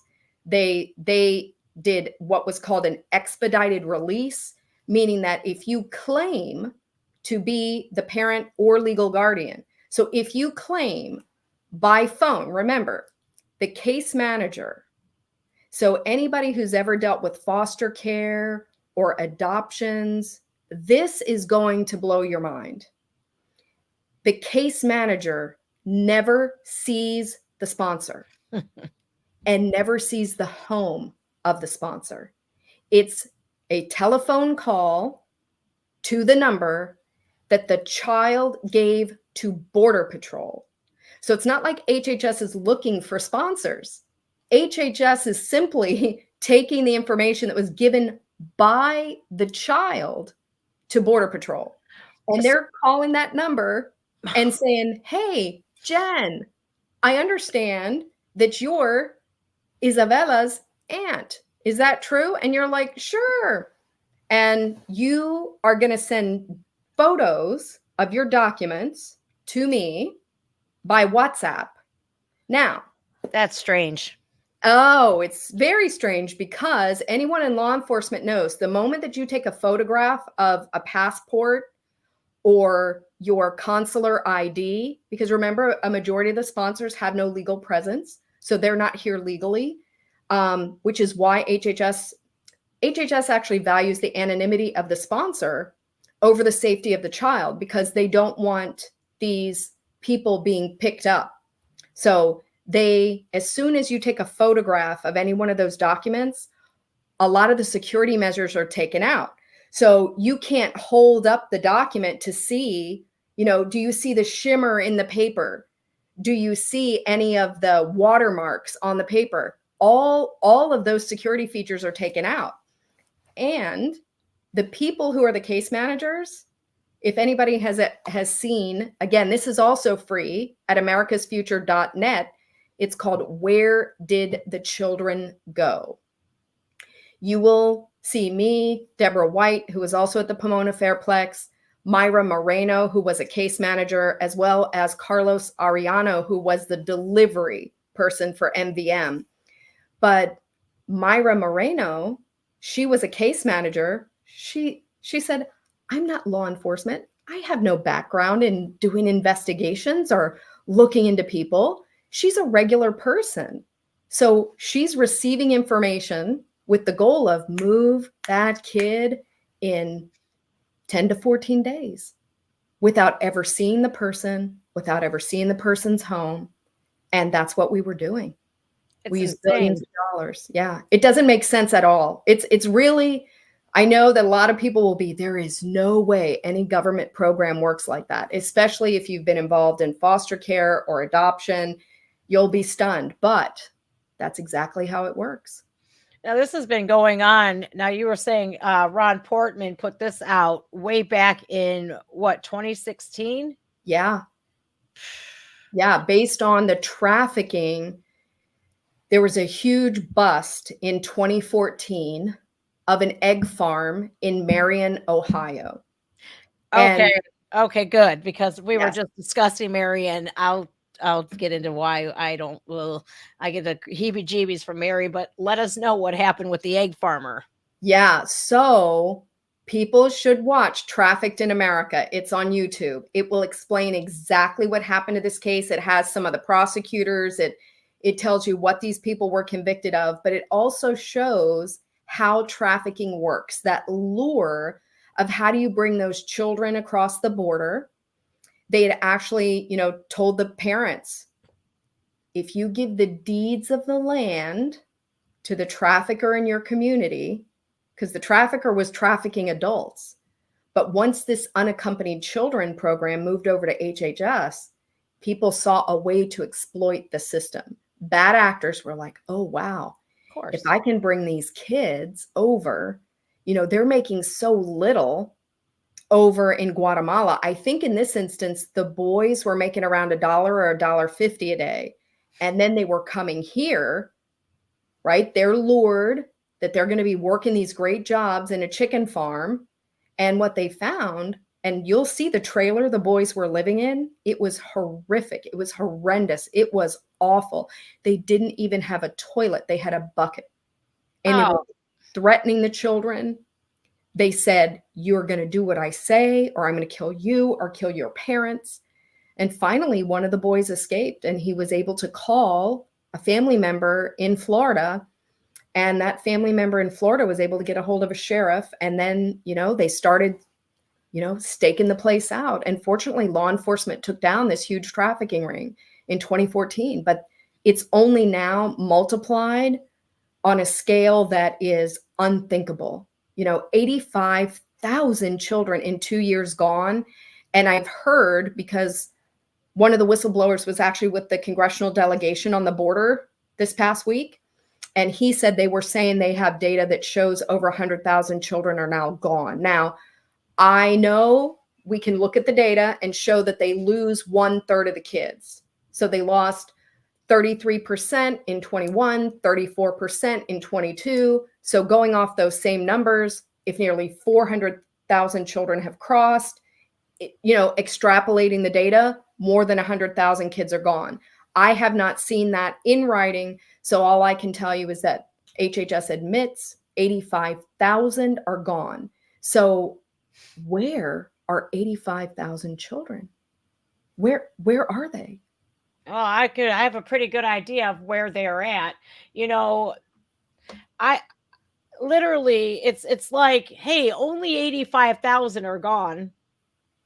Okay, I'm gonna think automatically that number is much greater, seeing as we have millions of gotaways who literally come through our border and or don't even encounter border patrol. They just Right. come in from wherever. The border is pretty vast, it's pretty big.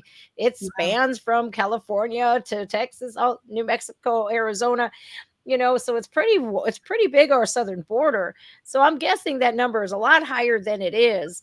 In Definitely. only 2 years time. You said a third of them are what they get that phone call, oh, hey, it's a month later, we are HHS, we're calling to check on the sponsees that you have.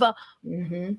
Don't call me no more, click. Or it Yes. baffles me, because as Americans, children's services, if you get an anonymous phone call, like when I was addicted, of course, I had those people that, which, I rightfully so, they were investigating me because I was a heroin addict. Okay, and yeah, they should have been there because I wasn't the best mother that I could be. But after clean drug test, I cleaned myself up, and they checked my food, they checked if we had running water, electricity, he had a stable roof, that he was making it to school. This was this was nearly a decade ago, and they were in my life. It was like a pain in the rear to get rid of them, and Yep.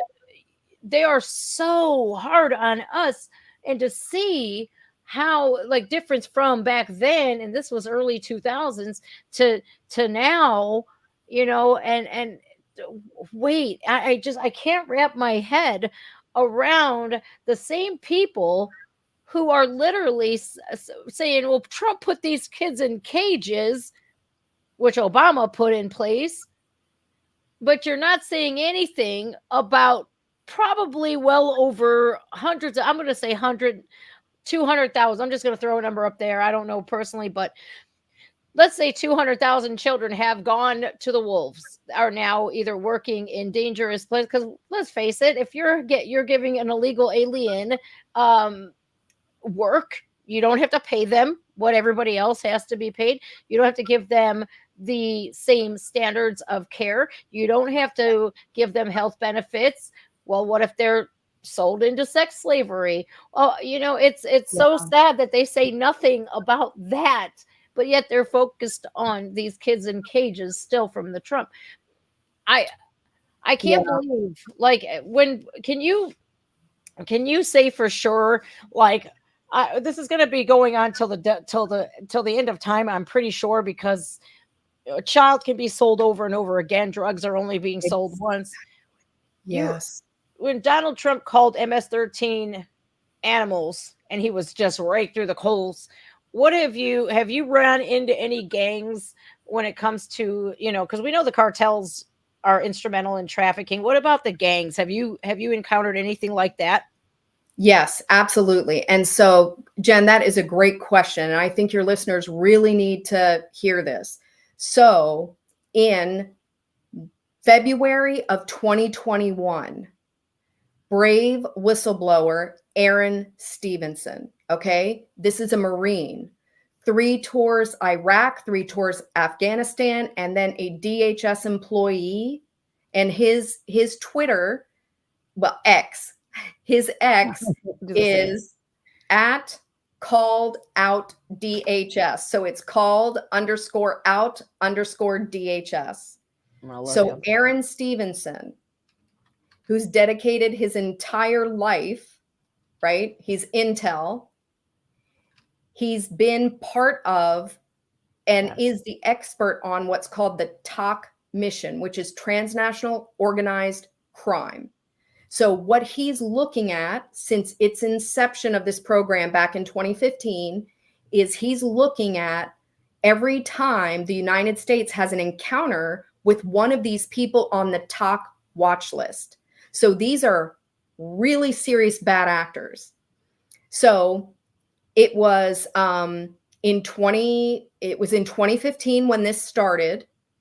And then it was Trump who actually added MS-13, 18th Street Gang, and a couple other cartels to this list. And so the list grew to about 40,000 members when Aaron Stevenson began getting notifications for the very first time in the history of the talk program that these high-level criminal actors were sponsoring the children.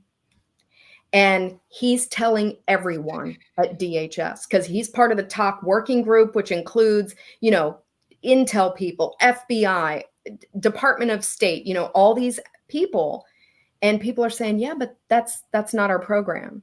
HHS, ORR, unaccompanied children program, that's not us. And he's like, guys, these criminal actors, MS-13, 18 Street Gang, are sponsoring the children. There were 5 talk actors who were MS-13 and 18 Street Gang, who all were fingerprinted at the exact same field print in New Jersey.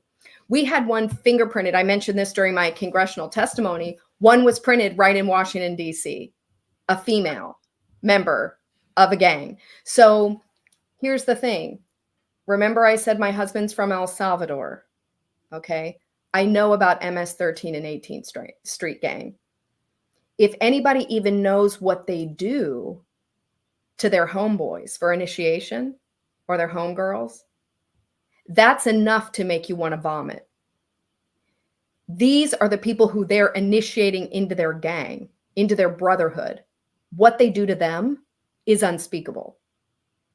And we know they traffic in drugs, guns, and children. They are known sex traffickers. And so we're giving these kids to known sex traffickers. And so he is reporting February 21, March 21, April 21, May 21, June 21, July 21. No one will listen.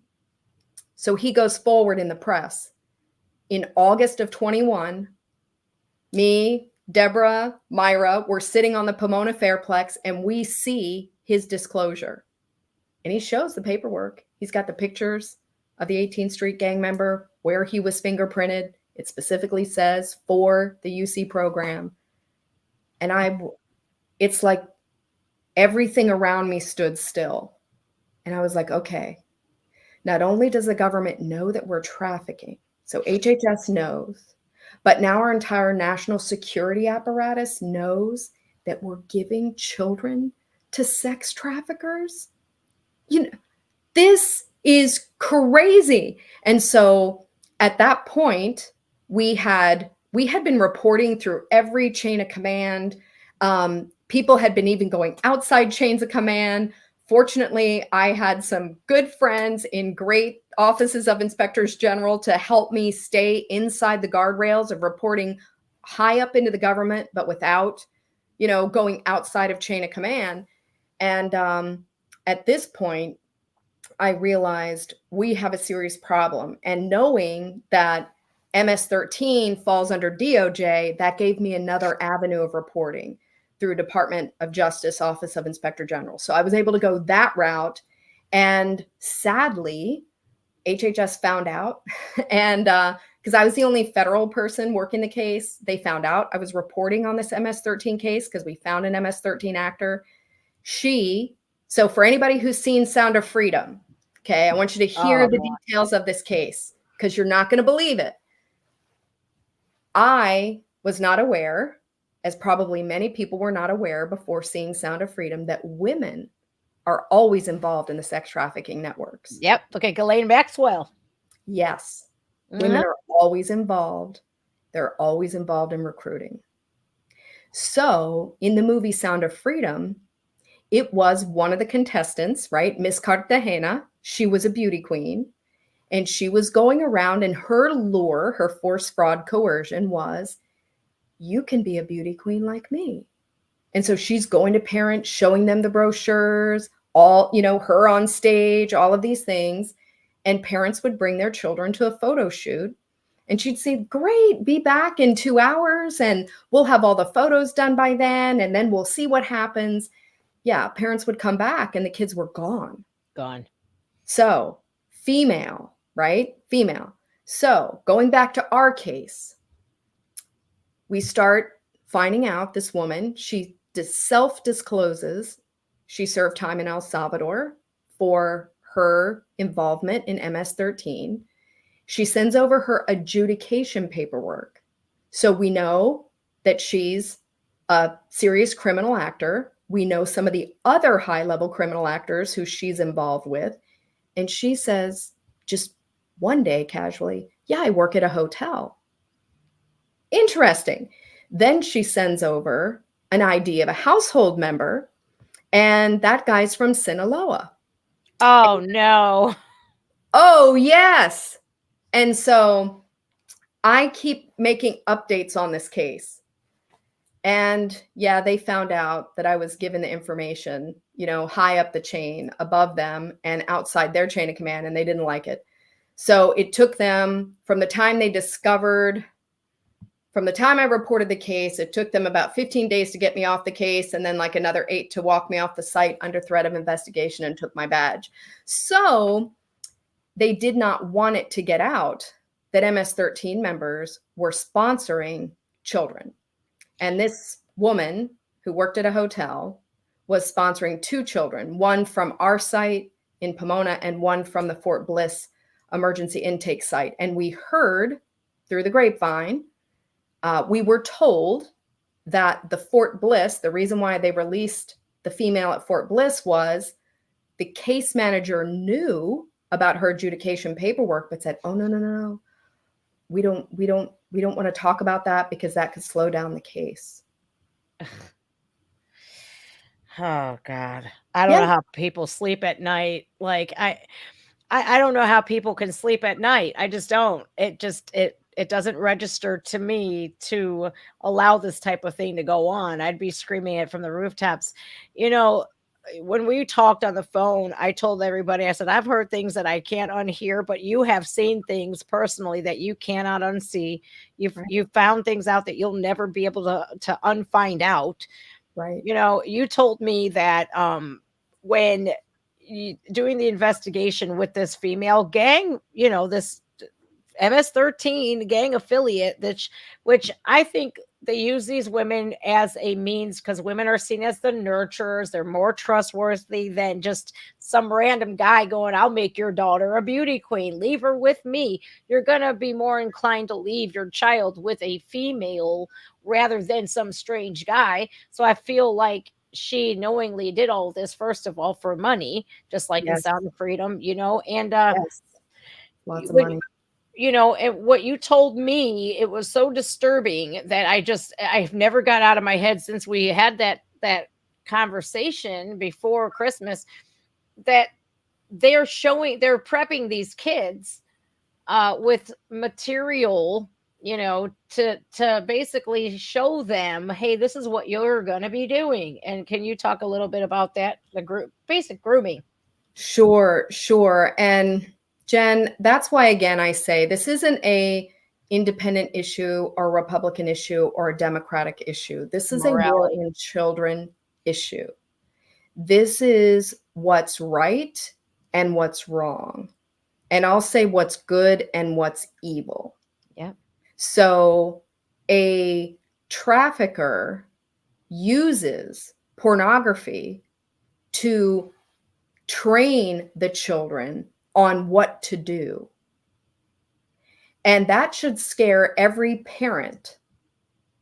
And it should scare them enough to show up at their school board to see what's being taught in their school. Because there's one reason that an adult shows pornography to a child. And that reason is so the child has an expectation that they will be raped by an adult. I cannot speak to you more seriously about the war on children.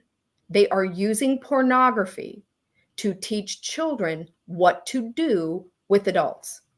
It's sick. It's sickening. It is sickening. And so every parent in the Sound of Jen's podcast should be very concerned about what's being taught to their children, because that's the tactic that the sex traffickers use. They train the kids. There is a gentleman, Paul Hutchinson. He actually was involved I think he's done over 500 rescues. But Paul Hutchinson talks about how he was doing a deal, right? Because he's the good guy. Yeah, He's trying to playing take down the bad guys. he plays the bad guy like Matt Right. Ballard did, right? Right, playing the bad guy. And he said they were doing a big buy. They were going to have a big sex party, right, with these underage kids. And he said the guy turns a phone around to him and shows him a girl who I think he said was 11 and said, you know, she is a virgin and I have saved her. I set her aside just for you because you're spending a lot of money with me. And Paul is thinking, oh my gosh, be calm, be calm, be calm. And he said, so do you have other virgins? Because he's trying to rescue, right, all these kids and hopefully that none of these children will ever be abused. And so the guy starts talking with some of the other people. And he's like, yeah. He says, but here's the thing. We haven't trained them enough. You know, we haven't had a chance to prep them yet. They might cry. And he said, so he was with a guy who was pretending to be like his business partner, who's really his bodyguard. He said, and this guy had to walk out because the guy was literally ready to jump over the table and, like, you know, right there, choke the life out of the trafficker. Because they're explaining that, well, you know, the kids are going to cry if we don't have them trained enough. Sick. And so fortunately, Paul Hutchinson was able to rescue a lot of these girls before anything ever happened to them. But it's very important to know that a lot of times by the time these children get to us, remember, it's what they're going to sex traffickers. But by the time they get to us, these children have syphilis, gonorrhea, AIDS. These children have been raped, abused in unspeakable ways. Some of these children are held captive for months before they ever get to us. That's So- disgusting. AIDS, and Yes. you were telling me about that. You were Yes. telling during our phone call, because it's not just like the tuberculosis and the mumps and the measles and the stuff that they're from third world countries. They're not being vaccinated. It's not just that. It's the STDs that they're coming with, and you're, by the time, like you said, by the time they land in your arms, they are dealing with, you know, herpes, gonorrhea, syphilis, HIV, and AIDS. It's like these kids aren't sitting on a toilet seat getting this. No, And they're not. to think that our government literally is one of the largest human traffickers, it's absolutely mind-blowing. And you know, anybody that looks at President Trump, I don't care if you like him or not, you know, it's not, like you said, it's not a Democrat versus Republican sort of thing. This is the right versus wrong, the evil and good versus evil. You know, when we have a leader who is putting in place these laws to protect people from human trafficking, to secure our border, and to funnel them in to one place so that Yes. they're not all over the whole border. You know, that's a good thing. That's a good policy for not only Americans, but the children that are potentially sex trafficked. The lowest illegal aliens that invaded America basically was at an all-time low under Trump. And he was he even donated his salary. He worked really close with Matt Ballard, and I'm sure Paul Hutchinson as well.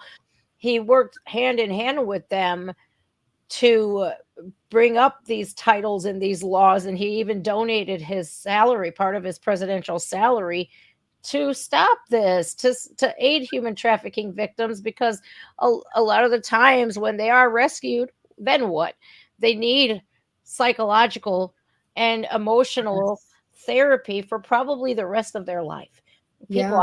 I don't think they understand the horrors that these children endure. And I think that if people could have that ability to empathize, which I think is lacking today, and put themselves in the shoes of these children, I don't think they're ever going to understand how horrible this is. No, they won't. And, you know, Jen, for a lot of people, and I can only say what I went through, is that in the beginning, as I'm starting to look at this, I remember feeling panic when I was reading through the Senate report. Like, no, I don't want to know this. I don't want, I really, who wants to know this level of evil? Who wants to know about? It's been less than 2 months ago, I heard Tom Homan speak at an event, and he's half in tears. And he's like, a 20-month-old, Oh. a 20-month-old who had been raped in every orifice. There are forensic nurses. And for those of you out there who are doing this field, who are working in this field, I mean, my hat's off to you. Nurses, doctors are incredible, but these forensic nurses who are having to examine these little children who are forever damaged. I know survivors who've had 12 and 13 surgeries who are still not normal. People are doing, I don't think people realize they're doing this to infants. And there's a level of depravity that a lot of people just can't look into that darkness, and I understand it's hard, but we need people to wake up so that they can be a part of stopping the war on children. And that means first stopping the war on their own children. So that means getting involved, knowing what's happening in your own school board, right? What's going on? What are they teaching your children? What adult is talking sexually to your 3-year-old? You should know that. Oh, 100%. But when our government has been instructed to not investigate, the FBI and the Department of Justice, they have been instructed to not investigate those types of things, but to investigate the whistleblowers instead, or the parents that are going to the school board who are challenging school board members and administrators saying, you're allowing this to go on in our schools, and they're getting raided by the FBI and the DOJ. We have to put blame where that's, and I don't know what the fix and the cure-all is to all of this madness, but I am praying like you wouldn't believe that we come to, there is a means to an end. But unfortunately, the depravity and the people who are sick and sadistic, who could actually look at an infant in that type of manner, we're not going to get rid of those types of people. They cannot be rehabilitated. And I firmly believe that it should be a federal law. If you touch a child in that manner, your life should not be. You should not be breathing and wasting our oxygen if you are preying on the most innocent beings on the planet, and that's kids. So I think the Sound of Freedom, The Sound of Freedom was a great movie because it showed us just enough, but not too much, in order for you to wake up. Right. And to see what's really happening, because it's very interesting that Washington, D.C., various people in D.C. are saying the border is secure and child trafficking is a myth. Why are they saying this when they know that's actually a flat out lie? 100%. 100%. We know that millions of people have just walked across the border. We know that there are known terrorists who've walked across the border. DHS knows, and HHS knows, that there are transnational criminals who have picked up children from a government program. So I'm finding it hard to understand how anybody in DC can stand up and say the border is secure and child trafficking is a myth. Well, how are 85,000 children gone? That's insane to me. Yeah. But DC is very progressive leftist. They're very democratic. They're very progressive leftist in DC. It's like 98% Democrat, and the 2% are even questionable. So they have been lied to over and over and over and over and over again. They're telling lies over and over and over again. And the people who are vote blue, no matter who, no matter what, will always believe the lies that because if you tell somebody a lie over and over again, eventually they start to believe it's true. they're focused on the people who are challenging the school boards. They're focused, and they already have said the patriots are the enemy. The Trump supporters are the enemy. They're so laser focused on this when they really need to get a grip and get a handle on our border and what's happening because of a wide open border. It's crazy. Yeah, they absolutely do. And people should question, if someone comes up and says to you, Vivek Ramaswamy is a domestic terrorist. Well, what evidence do you have for that? If somebody is saying like America's Mom or Stacey Langton, who were highlighted in Police State, Yeah. who, That was- a full breach of America's Mom, battering ram to your door. This is tactics that the United States government should not be using against its citizens simply because somebody is speaking out about that they don't want pornography in their school, or they want to be able to opt their children out of it. Well, who knew, right? Who knew? Right. Who knew? Stacey Langton, all she's Yeah. trying to say is, hey, I just want my kids to learn math, learn science, and not see pornography in school by an adult, because adults talking pornographically with children is inappropriate. I mean, they wonder why there's an explosion of teachers having sex with students. Oh, it's terrible. Yeah, I remember when in the 90s, when I was in school, maybe we heard of Mary Kay Letourneau and maybe a few others. Yeah. That was it. Last year, 2023, we saw record numbers ever since the children went back to school after the COVID lockdowns.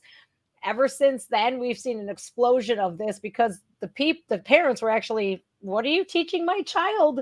And then 2021, I believe it was, or 2022, I'm sorry, that's when that explosion started. And even until just New Year's Eve, huge numbers of every day in the news, you're hearing it. Yes. Everywhere USA. It's disgusting. And like my school is very conservative.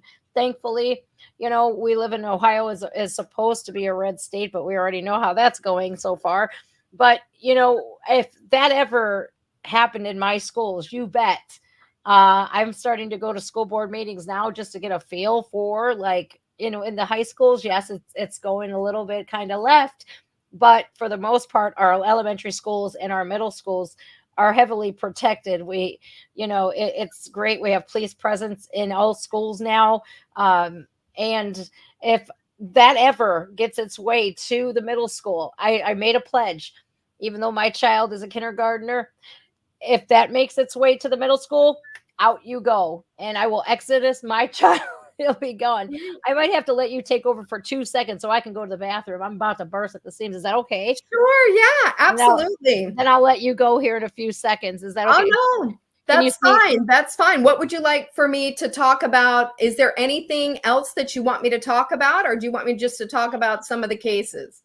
Yeah. Talk about whatever you want to. I'll be back in like 2 seconds. I just have to run up to the bathroom. Sure, of course, Jen. Thank you. Thank you so much. Thank you so much. Well, wow, it's really cool to host Jen's show for a few minutes here. But again, I really appreciate all of you, and I think we should all start asking some questions, right? Just of your local legislators and even your federal legislators, and just say, hey, we'd like to know where these 85,000 children are. Now, that's a conservative number. That's the data that HHS admits to. If you've seen them testify before Congress, they will admit, yes, 85,000 children we're not able to account for. And so the question is, how could a government program that's a billion-dollar, multi-billion-dollar, it's like $5 billion a year, how could a multi-billion-dollar program lose 85,000 children? I mean, how is that possible? So I just say, hey, I would like to know how this is possible and what is being done to find the children. Where are the children? Where are the children? So a lot of people may not know that a trafficking victim, depending on what type of work or sex work they're doing, their lifespan can be anywhere between 2 and 7 years. That's a trafficking victim. So when we began reporting trafficking in 2021, it's already 2023. And so for some of these children, if we don't start sounding the alarm more, there's no hope for them. Law enforcement has told me that. So this would be a great thing to ask your local legislators about is, hey, do you know how many children are coming to our state? Which, if you wanted to, you can go to hhs.gov, and under HHS, you can just go under the Administration for Children and Families, and then go to Office of Refugee Resettlement, and then you'll see that the Unaccompanied Children Program is under that. It will actually show you the children or how many children have been released to your state. And then if more than 50 have been released to a county, they're required to report it. So you can go in to the HHS website and you can actually see how many children have been released to your county. And then the question is, well, where are these children? And then who are their sponsors? Are these children in school as they should be? Because they should be in school. Are these children, are you seeing just children wandering around the streets on their own? That might be something that you could call local law enforcement and say, hey, I've noticed that hanging around this place, I've noticed these children are here and maybe they need help. One of my friends told me that they're seeing that a lot in Florida, just groups of children together, also in New York, just groups of children. And so it would be important to be aware how many children have been released to your county, and are you seeing them out and about? And do they need shelter? Do they need clothes? Do they need food? And that would be something that you could let your local law enforcement know that, hey, I've seen this. And then, of course, I would ask your federal legislators, what are you doing about this? What are you doing to find these 85,000 children? And then also, what are you doing to stop the flow of money that will stop the flow of kids? Because it's the money that's keeping this operation flowing. So, for example, the site that I was on, the Pomona Fairplex Emergency Intake Site in California, that site is a 6-month, it was funded for 6 months, and it was a little over $700 million contract. Jeez. Which means you're talking $100,000 a month to the contractor to just make the calls and get the copies of the photo IDs from the sponsor. Then it's turned over to another contractor that exceeds $1 billion to transport the kids. So you're talking $100 million a month. How many contractors do you think are honest enough to say, I'm going to give up my $100 million a month and I'm going to tell the government, I think we're trafficking kids? They're not doing it. These NGOs, all these NGOs that are getting all this money, they are making money hand over fist. It's your tax dollars that are funding these operations. So you have every right to say, hey, you guys are giving, Cherokee Nation $100 million a month of tax dollars, and yet they're losing a third of the kids. I don't think that's a good idea. So I would just encourage you to become informed, get informed, watch Trafficked in America, read the Senate report. You can listen to some of the hearings and you'll be shocked, because I'm still shocked by what I'm learning. And, some of these kids are so small, they can't even tell us. There's a Walmart in Texas that is just full of infants. So Carlos Ariana, who is He's a whistleblower, isn't he? Yes, he's a whistleblower for Yeah. MVM, and his Twitter handle is Carlos Tex, because he lives in Texas. So it's Carlos, but it has 2 S's. So Carlos Tex, that's his Twitter. And he talks about how he has moved children as young as 3 months old. How are those children going to say if they know the sponsor? And then he's moved other kids who've said, please, I don't know this person. I don't want to go here. And they're forced to send the children. You know, he said, look, he's talked to his supervisors and say, look, the child is crying. The child says they don't want to go there.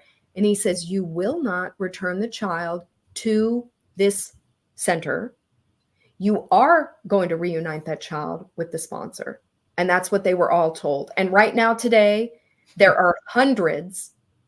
There's potentially 1,000 right now in the air with kids, delivering them using every airline and charter flights, delivering children to baggage claims all around the country.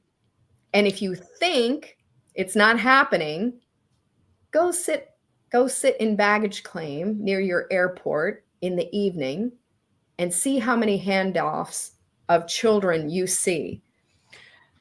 I'm going to do that because I live in Cleveland. So I'm by Hopkins, Cleveland, but they're set up in a way like now after like 9/11, you can no longer you can greet people at baggage claim because that's where your arrivals are. But you would have to park your car and then snake your way up to arrivals or catch an Uber from or just pretend like you are, you're parking your car and then you go through you can't, you wouldn't be able to go through departures. You'd have to go in through the bottom, in through or at the top, in through arrivals, because that way you could see for yourself. But I've seen it firsthand in my area.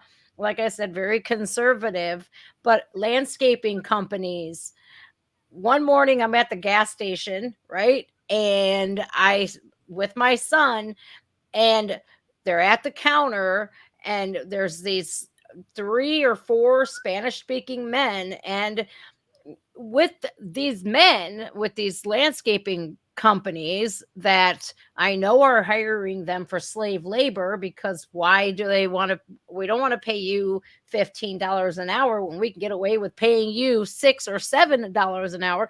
But anyways, they had these 3 or 4 Spanish speaking people, the men, but they also had 2 Hispanic females, very well, not very well dressed, not business casual or anything like that, but just nicely dressed, white clothing, white purses for a landscaping company. I'm over here going, wait a minute. Why would you have these 2 females with you who don't speak a lick of English? They look lost. And it just raised this red flag to me, like something is not right with this landscaping company. And they're pretty well known in my area. And I'm thinking to myself, something's going on here, because you don't see, the guys were dressed sort of like they were going to landscape, jeans and, their regular bright colored shirts, but only one had the company logo. They were wearing the company logo, while the others it looked like they were freshly brought here, which was really crazy to see these women that were not dressed to go landscaping. Yeah. There's some very bizarre things going on right now, I'll tell you. And really? It's really sad. Yeah. And that's the thing. And we haven't touched on this at all, but many of the women who are being brought across the border, they're also being abused. And so this is people somehow have been led to believe. And Jen, I think it's like you said, if you repeat a lie often enough, Americans have somehow been brainwashed to believe that the most humanitarian thing is just to be wide open borders, when in fact it's leading to abuse. It's leading to labor abuse. It's like you said, they're taking advantage of people. They don't have proper documentation, so they can tell them, hey, I know that this job, I would typically have to pay $15 an hour, but I'm going to pay you $8. Or they've got these kids, you know, who are 17, who they're like, I'm going to pay you $6, but hey, it's better than the $2.50 you were making. And it's not just about the money. It's about the safety of the people. If people believe, and again, if they watch Trafficked in America, if people somehow are deceived into believing that the child who came from Guatemala, living with his family and in his town, like stress-free, not being threatened by people with guns, is worse than him being here a slave. I don't understand how people believe that. I don't act either. like somehow, I mean, Guatemala is beautiful beyond belief. El Salvador is spectacular. So if people believe that these kids are only coming, like, wow, they were in these terrible conditions. No, these children never would have come had they known that they were going to be in slave labor conditions, that they were going to be, you know, middle schoolers with chemical burns from working in slaughterhouses, working around bone crushers, being pulled into machines, like that they've never seen machines like this before. And they're killed by them or maimed permanently by them. No, anybody who believes they're brainwashed into believing that somehow they have a better life here as a slave. That is false, friends. That is false. No middle schooler who's working around chemicals overnight shift is living a better life here than they were at home in their home country with their family. That's false. And it's so crazy because the longer they're here, the less likelihood is that we're going to be able to have a reunification with their loved ones, with their families.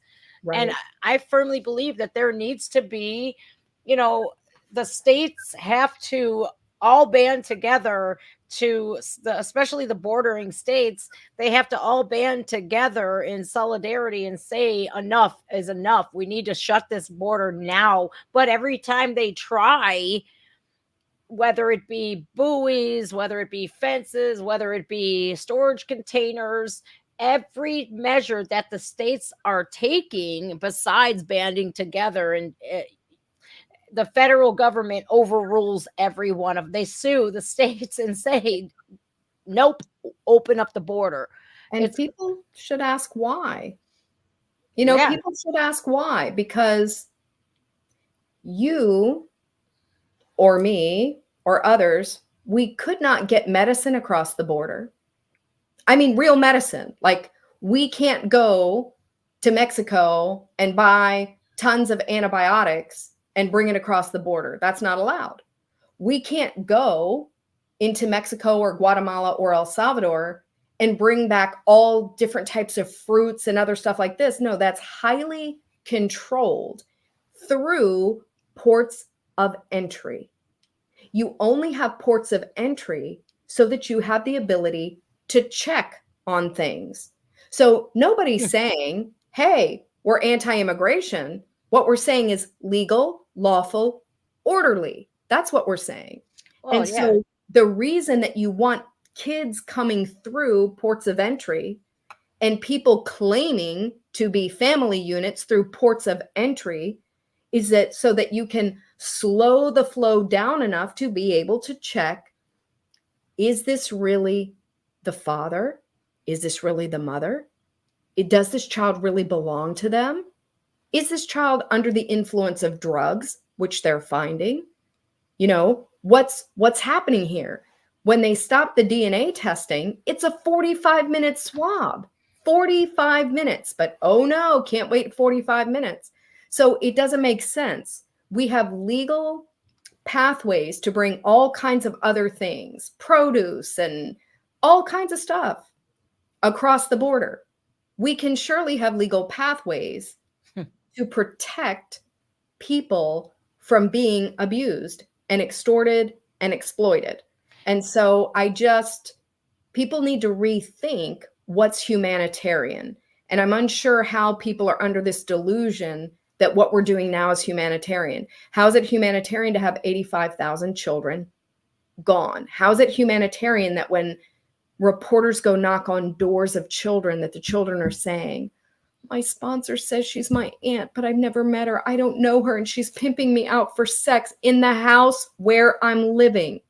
Okay, this is not humanitarian. We need to rethink these things. Yeah, we need to act fast because what we have now, I think the first thing that is a really great start is impeachment of Alejandro Mayorkas. I think that would be the step in the right direction that we need to take because he is instrumental in getting rid of a lot of the things that go against being a humanitarian. If we have more regulations on fruit than we do human beings, that's a problem. And we can't go, let's say if you wanted to go see your husband's family in El Salvador, you have to go through the legal channels, you have to go through customs, you have to provide documentation to leave the country, to get into another country, and to come back into our country. It doesn't make any sense. 45 minutes is not going to make or break you unless you're trying to get more and more. It's insane to me. It really doesn't make any sense how people can't use their common sense. It's almost as if they've been taught to ignore what you are seeing and just leave your common sense behind. It really doesn't make any sense. I think because they have been so brainwashed into the Trump supporters are your mortal enemy, and anything that we say is for the great of humanity. We are just saviors and all of this. We're going to give everybody the American dream. But when we're seeing people that have come from tropical areas like Central America and wherever, they're coming from all over the world, but they're coming from these warm tropical areas. Our bodies are used to that. And all of a sudden they're in Chicago where it is sub-zero temperatures. Exactly. We already have homeless people in Cleveland every year frozen to the sidewalks dead. And now you're going to be bringing more people here. We're not even taking care of the homeless here. And just a sliver of the money, I think $20 million, or no, I think what they say, 50 million could end homelessness. I think it's either 20 or 50 million could end homelessness for all Americans. You wouldn't want to fix that, but you're allocating all of these funds to these sponsors and getting these children to sponsors that they don't even know. Exactly. Could you imagine, like, if people were able to, they lost their ability to empathize, because I could never imagine being a child who's placed into a home. I don't know who you are, or let alone one of their children being just stolen from them and boop, transported over here to God knows who, let alone somebody if they're a sex offender or with MS-13. They're a pimp. They're a Ghislaine Maxwell. Exactly. I think everybody is so focused on something else. It's just it's ridiculous. Yeah. And if people, people have seen sort of the kind of high level overview of Epstein, right? And his behavior with small children. If they think that he's like one of the only ones, people are deluded. They're totally deluded, because there are people who only think about the money. And so again, there are people who, right, will say, okay, invest in real estate because it's eventually going to become residual income. These are your assets. But there are other people, they want the quick money, they want it now. And so they're like, well, I'm going to accumulate as many assets as I can, and they're going to be children. And if one person with 5 kids can make $1 million a year. Yeah. Because he's turning those kids every single day, day after day, multiple tricks a day. I mean, some of these children have reported being sold 30 or 40 times a day. A day. With real estate, you take a risk assessment to say, hey, you know what? This could potentially ruin me financially, or this could be pretty good. But with these human traffickers, since there's nothing in place, the risk assessment, what risk assessment? They don't have to worry about anything. This is insane. Yeah, especially when we deliver the child to their door.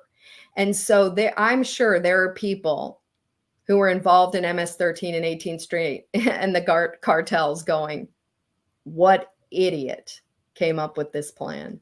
But this is awesome. Here's how we're going to exploit it. This is great. They deliver our product directly to the door. I mean, in the past, right, let's just say you're a drug dealer.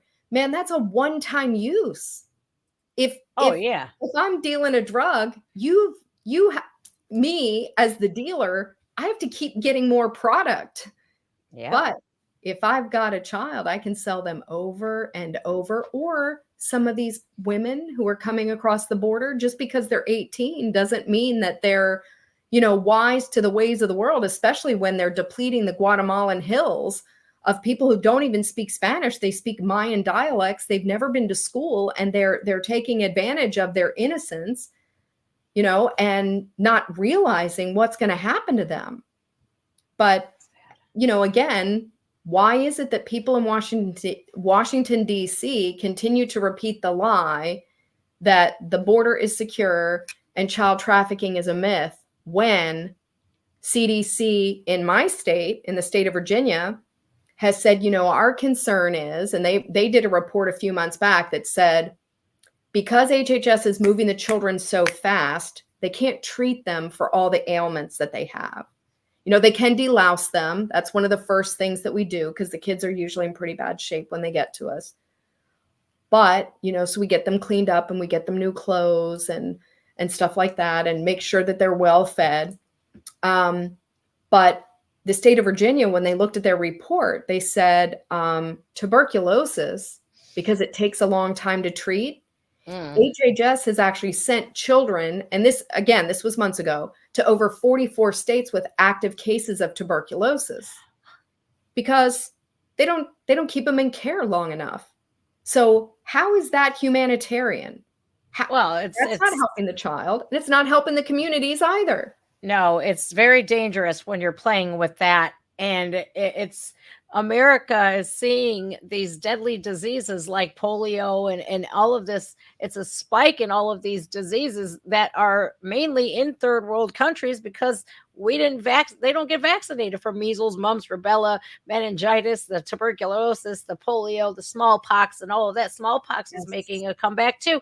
And it's like, wouldn't you look at the future of this country as a means to say, maybe we shouldn't do this because this is going to be felt for generations to come, but on deaf ears because they said it's closed.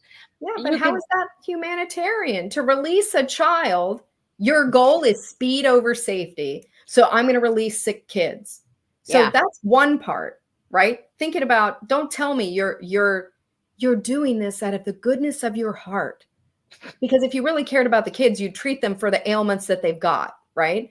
But then, to your point, what is that doing to the communities that they are secretly sending the children to? Because most people don't know. Most people don't know. And the federal government is not coordinating with state governments. They're not saying, hey, Ohio, we've sent you 42,000 children dispersed throughout your state. And 8,000 of those have tuberculosis. Please follow up with them. They're not doing that. So they're just sending them out there, and then a third of them are gone. So if they were sick, there's no way that the state CDC can even keep up with them. And so that's not humanitarian for the child, because they could die from their illness.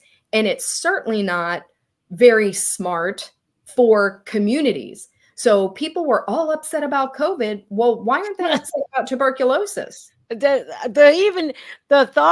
word TB, tuberculosis, they literally had a sign. Look at Waverly State Sanitarium, where in Kentucky, where literally 60,000 people died because of tuberculosis. It is, you're slowly drowning to death in your own fluids.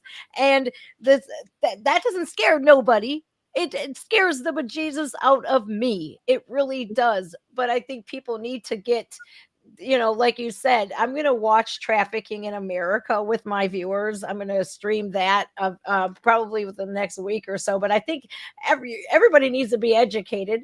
And, but what I see is a federal government who's literally going after the the American public, and not working, like you said, with the state and with the federal government should be working very, very, very together, but they're not. And it's like, when will this end? And I don't know if it, I don't know, Tara. I think that what has been done is going to take decades to clean up. I don't think this is good at all. I think it's Yeah. very, very sad that people could look at this and keep voting for the same people who put all of these policies into place that literally put women and children in harm's way. Yes, yes. And they have put women and children in harm's way, and everyone who's tried to stand up. Yeah. So many people have tried to stand up. I mean, there have been whistleblowers through so many different agencies. But when you take a person like an Aaron Stevenson, who's dedicated his life in service of the country, Yeah, that was fire him, you fire your intel analyst, who is your transnational organized crime mission specialist, right? Who's committed to protecting all of us. And you fire him because he's bringing forth alarming information. People have to say, wait a minute, why would that be? Why is it that when I started reporting that high level, criminal actors like MS-13 members were sponsors of the children, why is it they went after me? right. Going after the sponsor who we know is in MS-13. Why is that? Yeah. You Can you share, like, not, I know you probably can't share a lot, like, and I'm not going to ever ask that of you, but what was your experience like when you were like, hey, listen, I need to bring this to the forefront, and you were met with what, just in a nutshell? You don't have to like go into like grave detail or anything like that. Well, there are a few very important details that I can share. So the first one, and when we briefed, and this was along with Deborah White, who's in the video, Where Did the Children Go? That's on americasfuture.net. So where did the children go? So Yeah. Deborah White, when we briefed that very first case that involved those 18 children, right? We find the sponsor, sponsored at 6 addresses, collected these children. They acted sort of surprised, like, wow, really? Oh my goodness. So they acted like they'd never heard about this before. And then when we found the second case, they were like, oh, very interesting. And then that's when Deb found the Senate report. So they were acting in the beginning like, wow, thanks for bringing this information to us. But then when we knew that they knew that there was trafficking and that the lead person on the site had been in the program for 10 years and was well aware there was trafficking in the program, we felt totally deceived. Like, I raised my hand to volunteer, and I said, here I am, send me, because I thought I was placing children in loving homes. So the deception that I felt was immense, but then it got worse, because after that Austin case where we had that Guatemalan citizen who was simultaneously sponsoring 4 children, 1 from our site, 3 from the Pecos emergency intake site, and we had gotten permission to put that forward to the Office of Inspector General at HHS, to forward that to Homeland Security investigations, to a couple of different places. We got permission to do that. It was less than 2 weeks later that a case manager came up to me and said, Tara, I've got another child going to that Austin address. I'm like, no, there has to be a mistake. She's like, no, look. And she had the case file.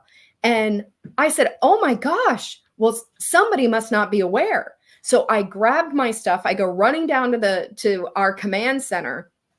And I said, and this was the attorney. So my boss, she was the director of the federal case management team. And she'd appointed me to be her deputy in the case management room. So we had anywhere around 400 people in the case management room. And it was huge. I mean, it was a massive ballroom. And we had tables in the middle. Children would sit on one side of the table. The case manager sat on the other. So it's rows and rows of tables. And it's like the stock exchange, right? I mean, there's papers flying, people talking, all of these things. But so I go running down all the way to the other end of the hall to the command center. And my boss, like I said, she is the director of the federal case management team, an attorney. And I said, hey, look, I work for you, but, I have something I need to bring up to you. This case manager is telling me that we've got a child who's going to the same location that we submitted for investigation. Now, again, I work for you, but I have also always been taught to say, hey, does this pass the sanity check, right? I mean, we don't want to end up on the front page of the Washington Post or the front page of the LA Times that we're releasing kids that we put under investigation, right? Right. And she says to me, Tara, we only get sued if we keep kids in care too long. We don't get sued by traffickers. Are you clear? We don't get sued by traffickers. So that is the position of the United States federal government about releasing these children, is they don't get sued by traffickers. So that right there was a major alarm. I'm very rarely stunned into silence, but I just picked up my stuff. I walked out of the command center, back down, to my desk. And I thought, yep, got to call some people and figure out what to do next. And so that's when people were like, you've got to document as much as you can. And that's what we did.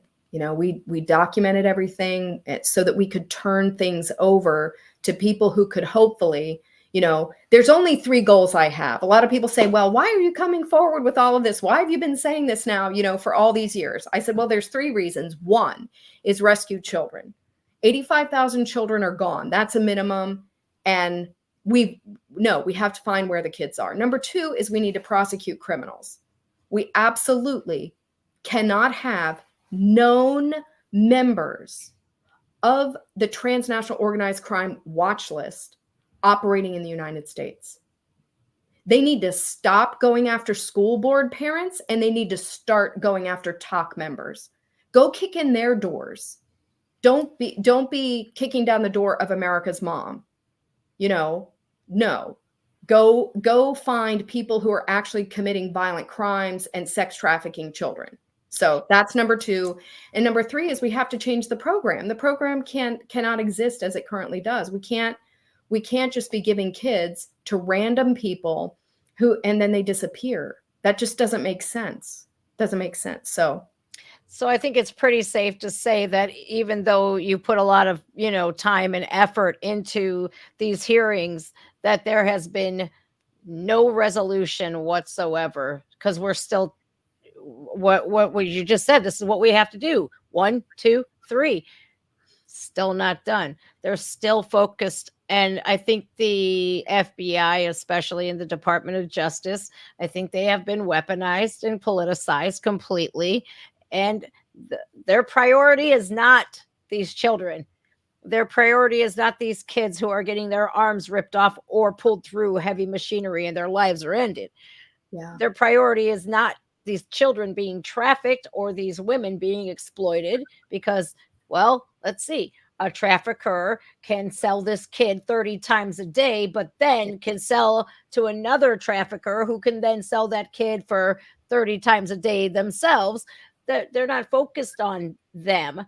And I feel like not only is Mayorkas overdue to be removed and possibly criminally charged for this mess at the border and lying to people, but also our director of the FBI, Mr. Christopher Wray, who was, well, those are not our priority. I'm sorry, but one child is too many. Yes. 85,000. Come on. Yeah. I Yeah. don't- So Jen, oh, sorry, Jen, go ahead. No. That was Well, basically the part I was making. just imagine, Jen, today we see on the news that a school bus driver has disappeared with 50 children and nobody can find out where the kids are. Do you not think that that would be national news across the entire country? Alerts would be like, 50 kids are gone. They left, such and such high school in Ohio, and they're gone. We can't find them. And the bus driver has absconded with 50 children. That would be nationwide news until those 50 children were found. So how is it that 85,000 migrant children who can't speak English and many cannot speak Spanish are gone? And nobody, I just cannot believe it that it's not headline news everywhere. I just can't. And I can't believe that FBI is not pivoting its resources because they're notified. They know that some of these are high-level criminal actors. So why aren't they going after them? Why do they think America's Mom is more dangerous than an MS-13 member or an 18th Street gang or a Russian Balkan crime syndicate? Why is that? That's a question people should be asking. Well, I know the answer with CISA, with FISA, the American Patriots soccer mom who goes to her school board meetings, or the pastor that's pastoring at abortion clinics, or anybody that speaks out like the whistleblowers. You guys are, and we're labeled as domestic terrorists, and that is why FISA was created, to attack free speech, any Trump supporters or anybody speaking out against, where the heck are these 85,000 children? Why aren't you looking for them? We're labeled as terrorists, and that is their number one priority. The DOJ has already came out, and the FBI, it says that is our number one priority right now.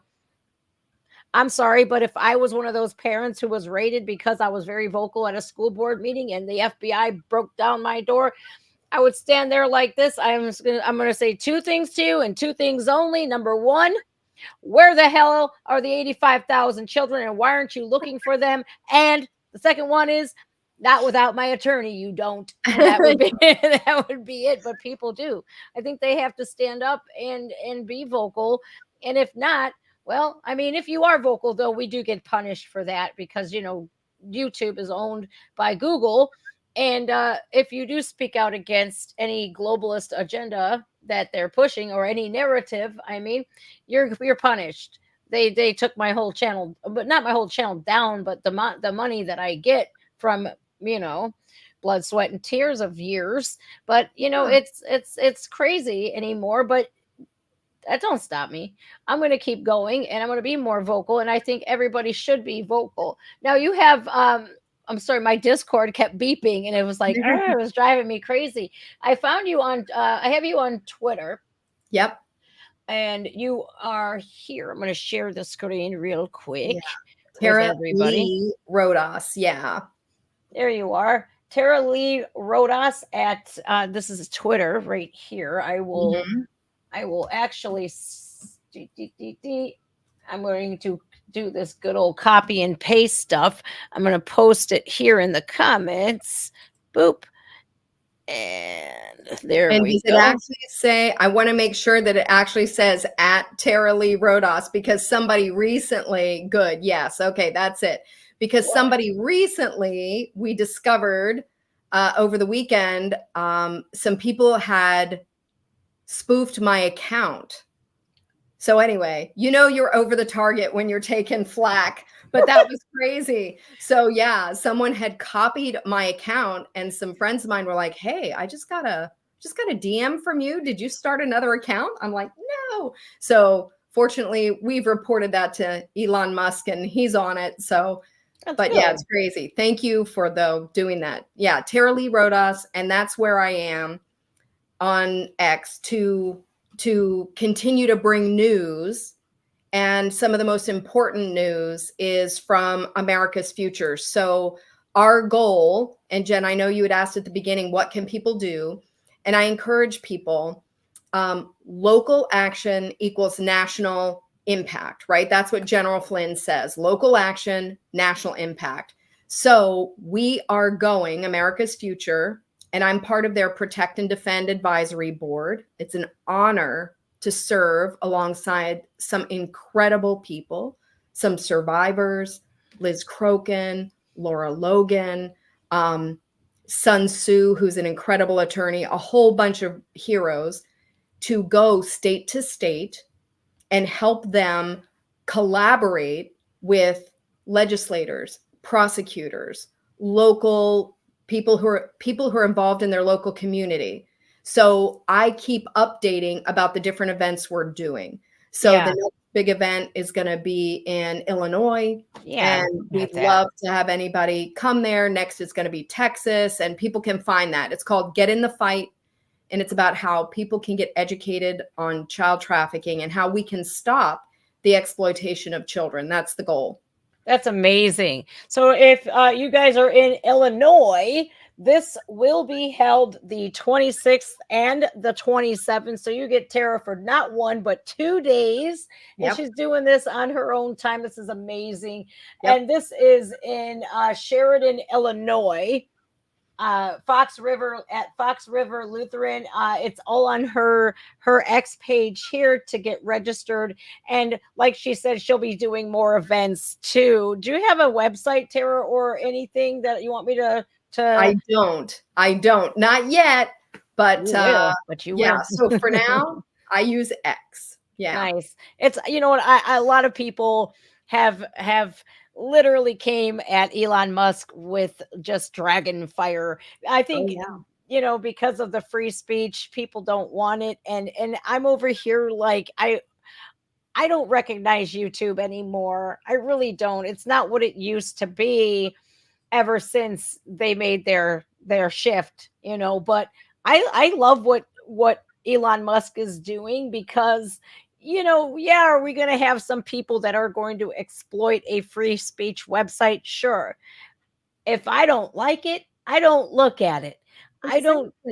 People need to just grow that thick skin. I think, you know, we come from a different era where if we don't like it, we don't look at it. We don't entertain it. We don't have to be friends with somebody like that. If they want to be a jerk, they can be a jerk in their own time away from us.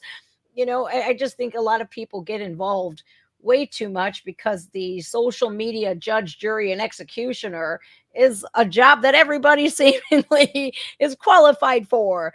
You know, so I think, you know, it's a great platform. I love it. I really do. I love X. I think it has been great since Elon Musk took over. And absolutely. I love it. I really do. And I love the fact that you can add community notes and fact check these very left leaning, you know, like Associated Press, Politico, because nobody stood up against them before, but now they are. And I think it's great. It's a blessing. I love it. We want the truth. And the thing is, you know, diversity also includes diversity of thought. Somehow that's been lost in this whole discussion. If you cannot say what you truly believe, well, then you can't truly be known. And, you know, there may be people at work who, you know, you guys can work well on the projects that you work on at work, but maybe you wouldn't be friends with them outside of that. But that doesn't mean we don't, you know, we don't treat and honor people with respect. And so people should be able to say whatever they want. If you disagree, you can say, hey, well, that's your opinion. I got mine. Opinions are like belly buttons. Everybody's got one.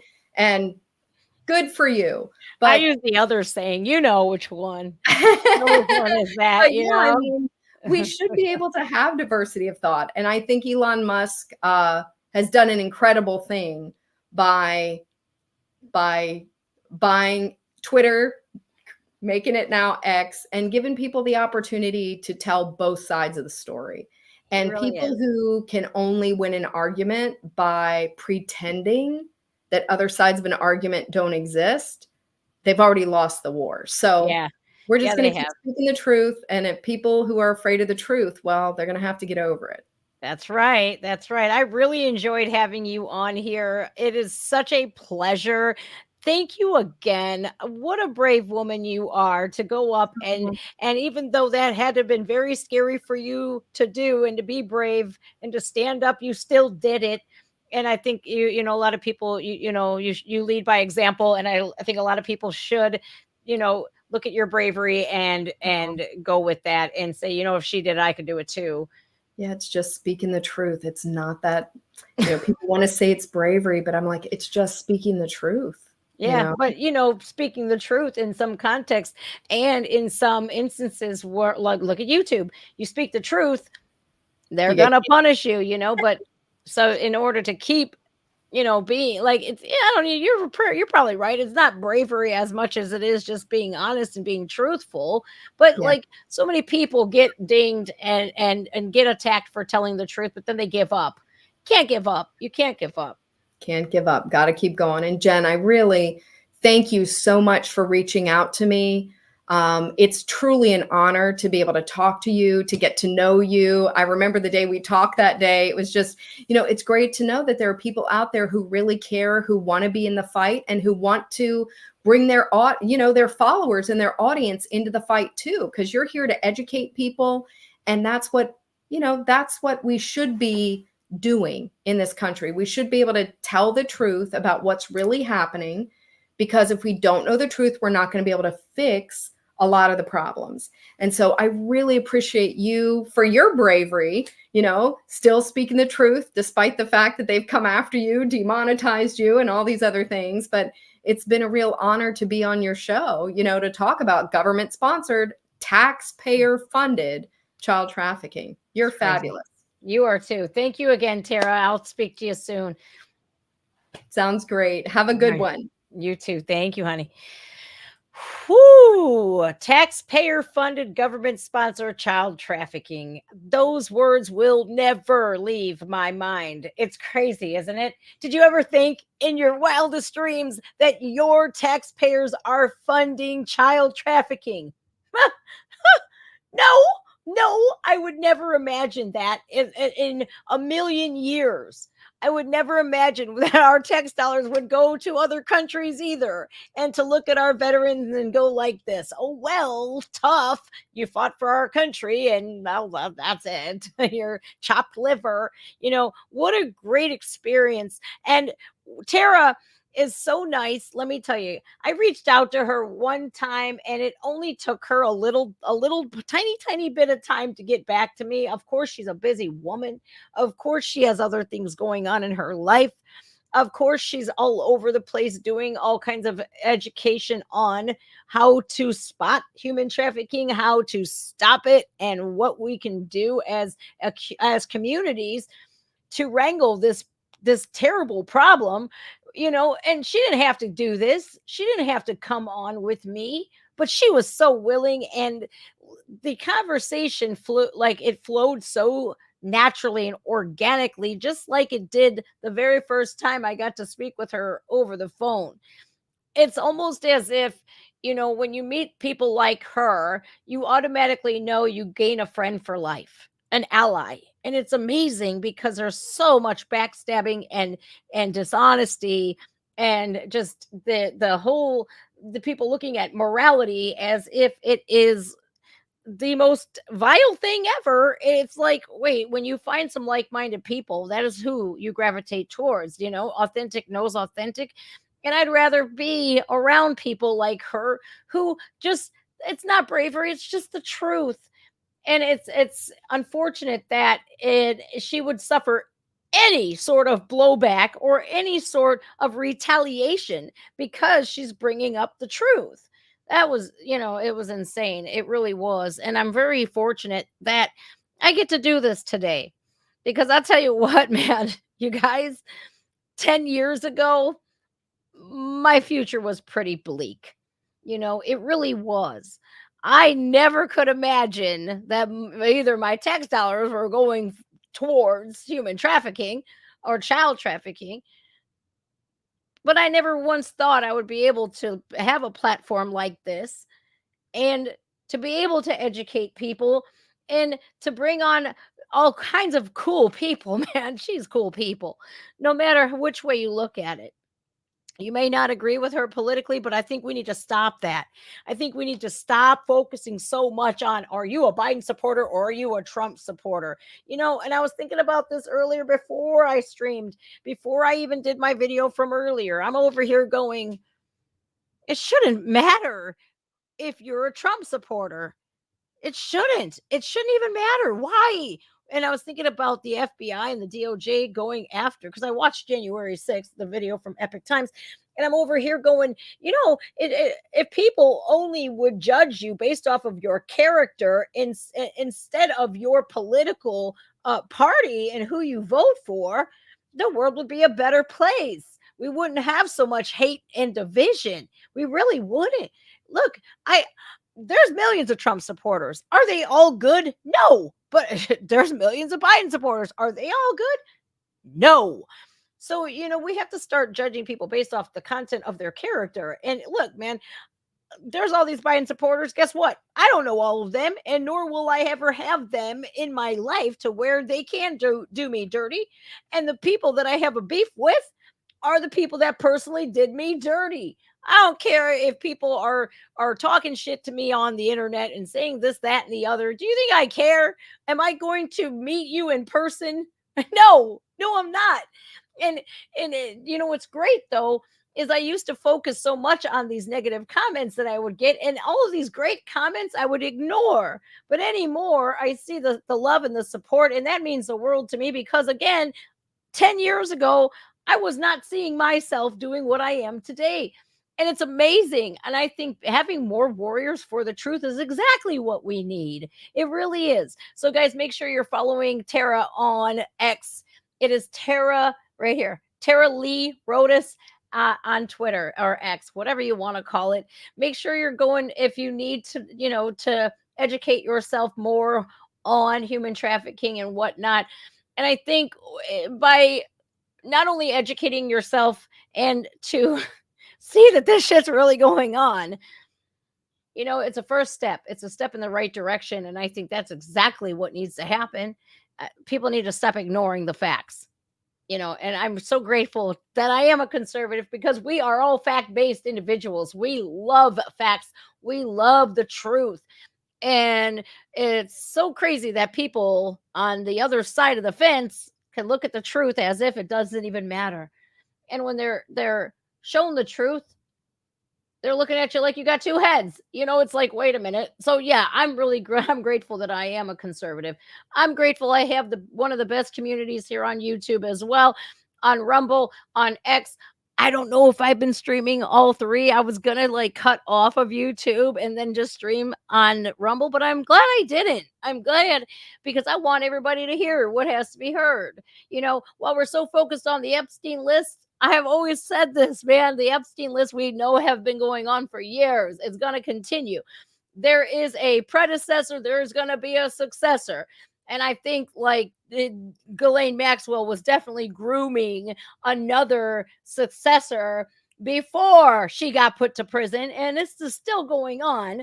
But we really do need to focus on what's happening at our southern border, because that shit's crazy. We shouldn't have lost 85,000 children. And I guess that number is even more. She said over 100,000 now. And I think it's more. I think it's probably, I'm going to say 150,000 at least, because if it's only been 85,000 in the first 2 years, this has been going on for 3 years. I think well over 100,000 people, you know, or children. It's crazy. I really do thank you guys so much for joining me, and make sure you guys hit the donation links if you can. Make sure you visit the Patreon if you can, and make sure you're subscribed and following on Rumble. My locals is attached to that. Make sure you're following me on X, because I'm always posting the truth on there. When I'm not able to be streaming on here, I'm always posting the truth on X. And yeah, I think that about does it today. I have to personally thank Tara for coming on again. What a wonderful, glorious guest that was. I think all things happen for a reason, and all people cross our paths because it's supposed to be. So, all right, you guys, thank you again for being well mannered. I really do appreciate you guys for showing her the utmost respect. That was amazing.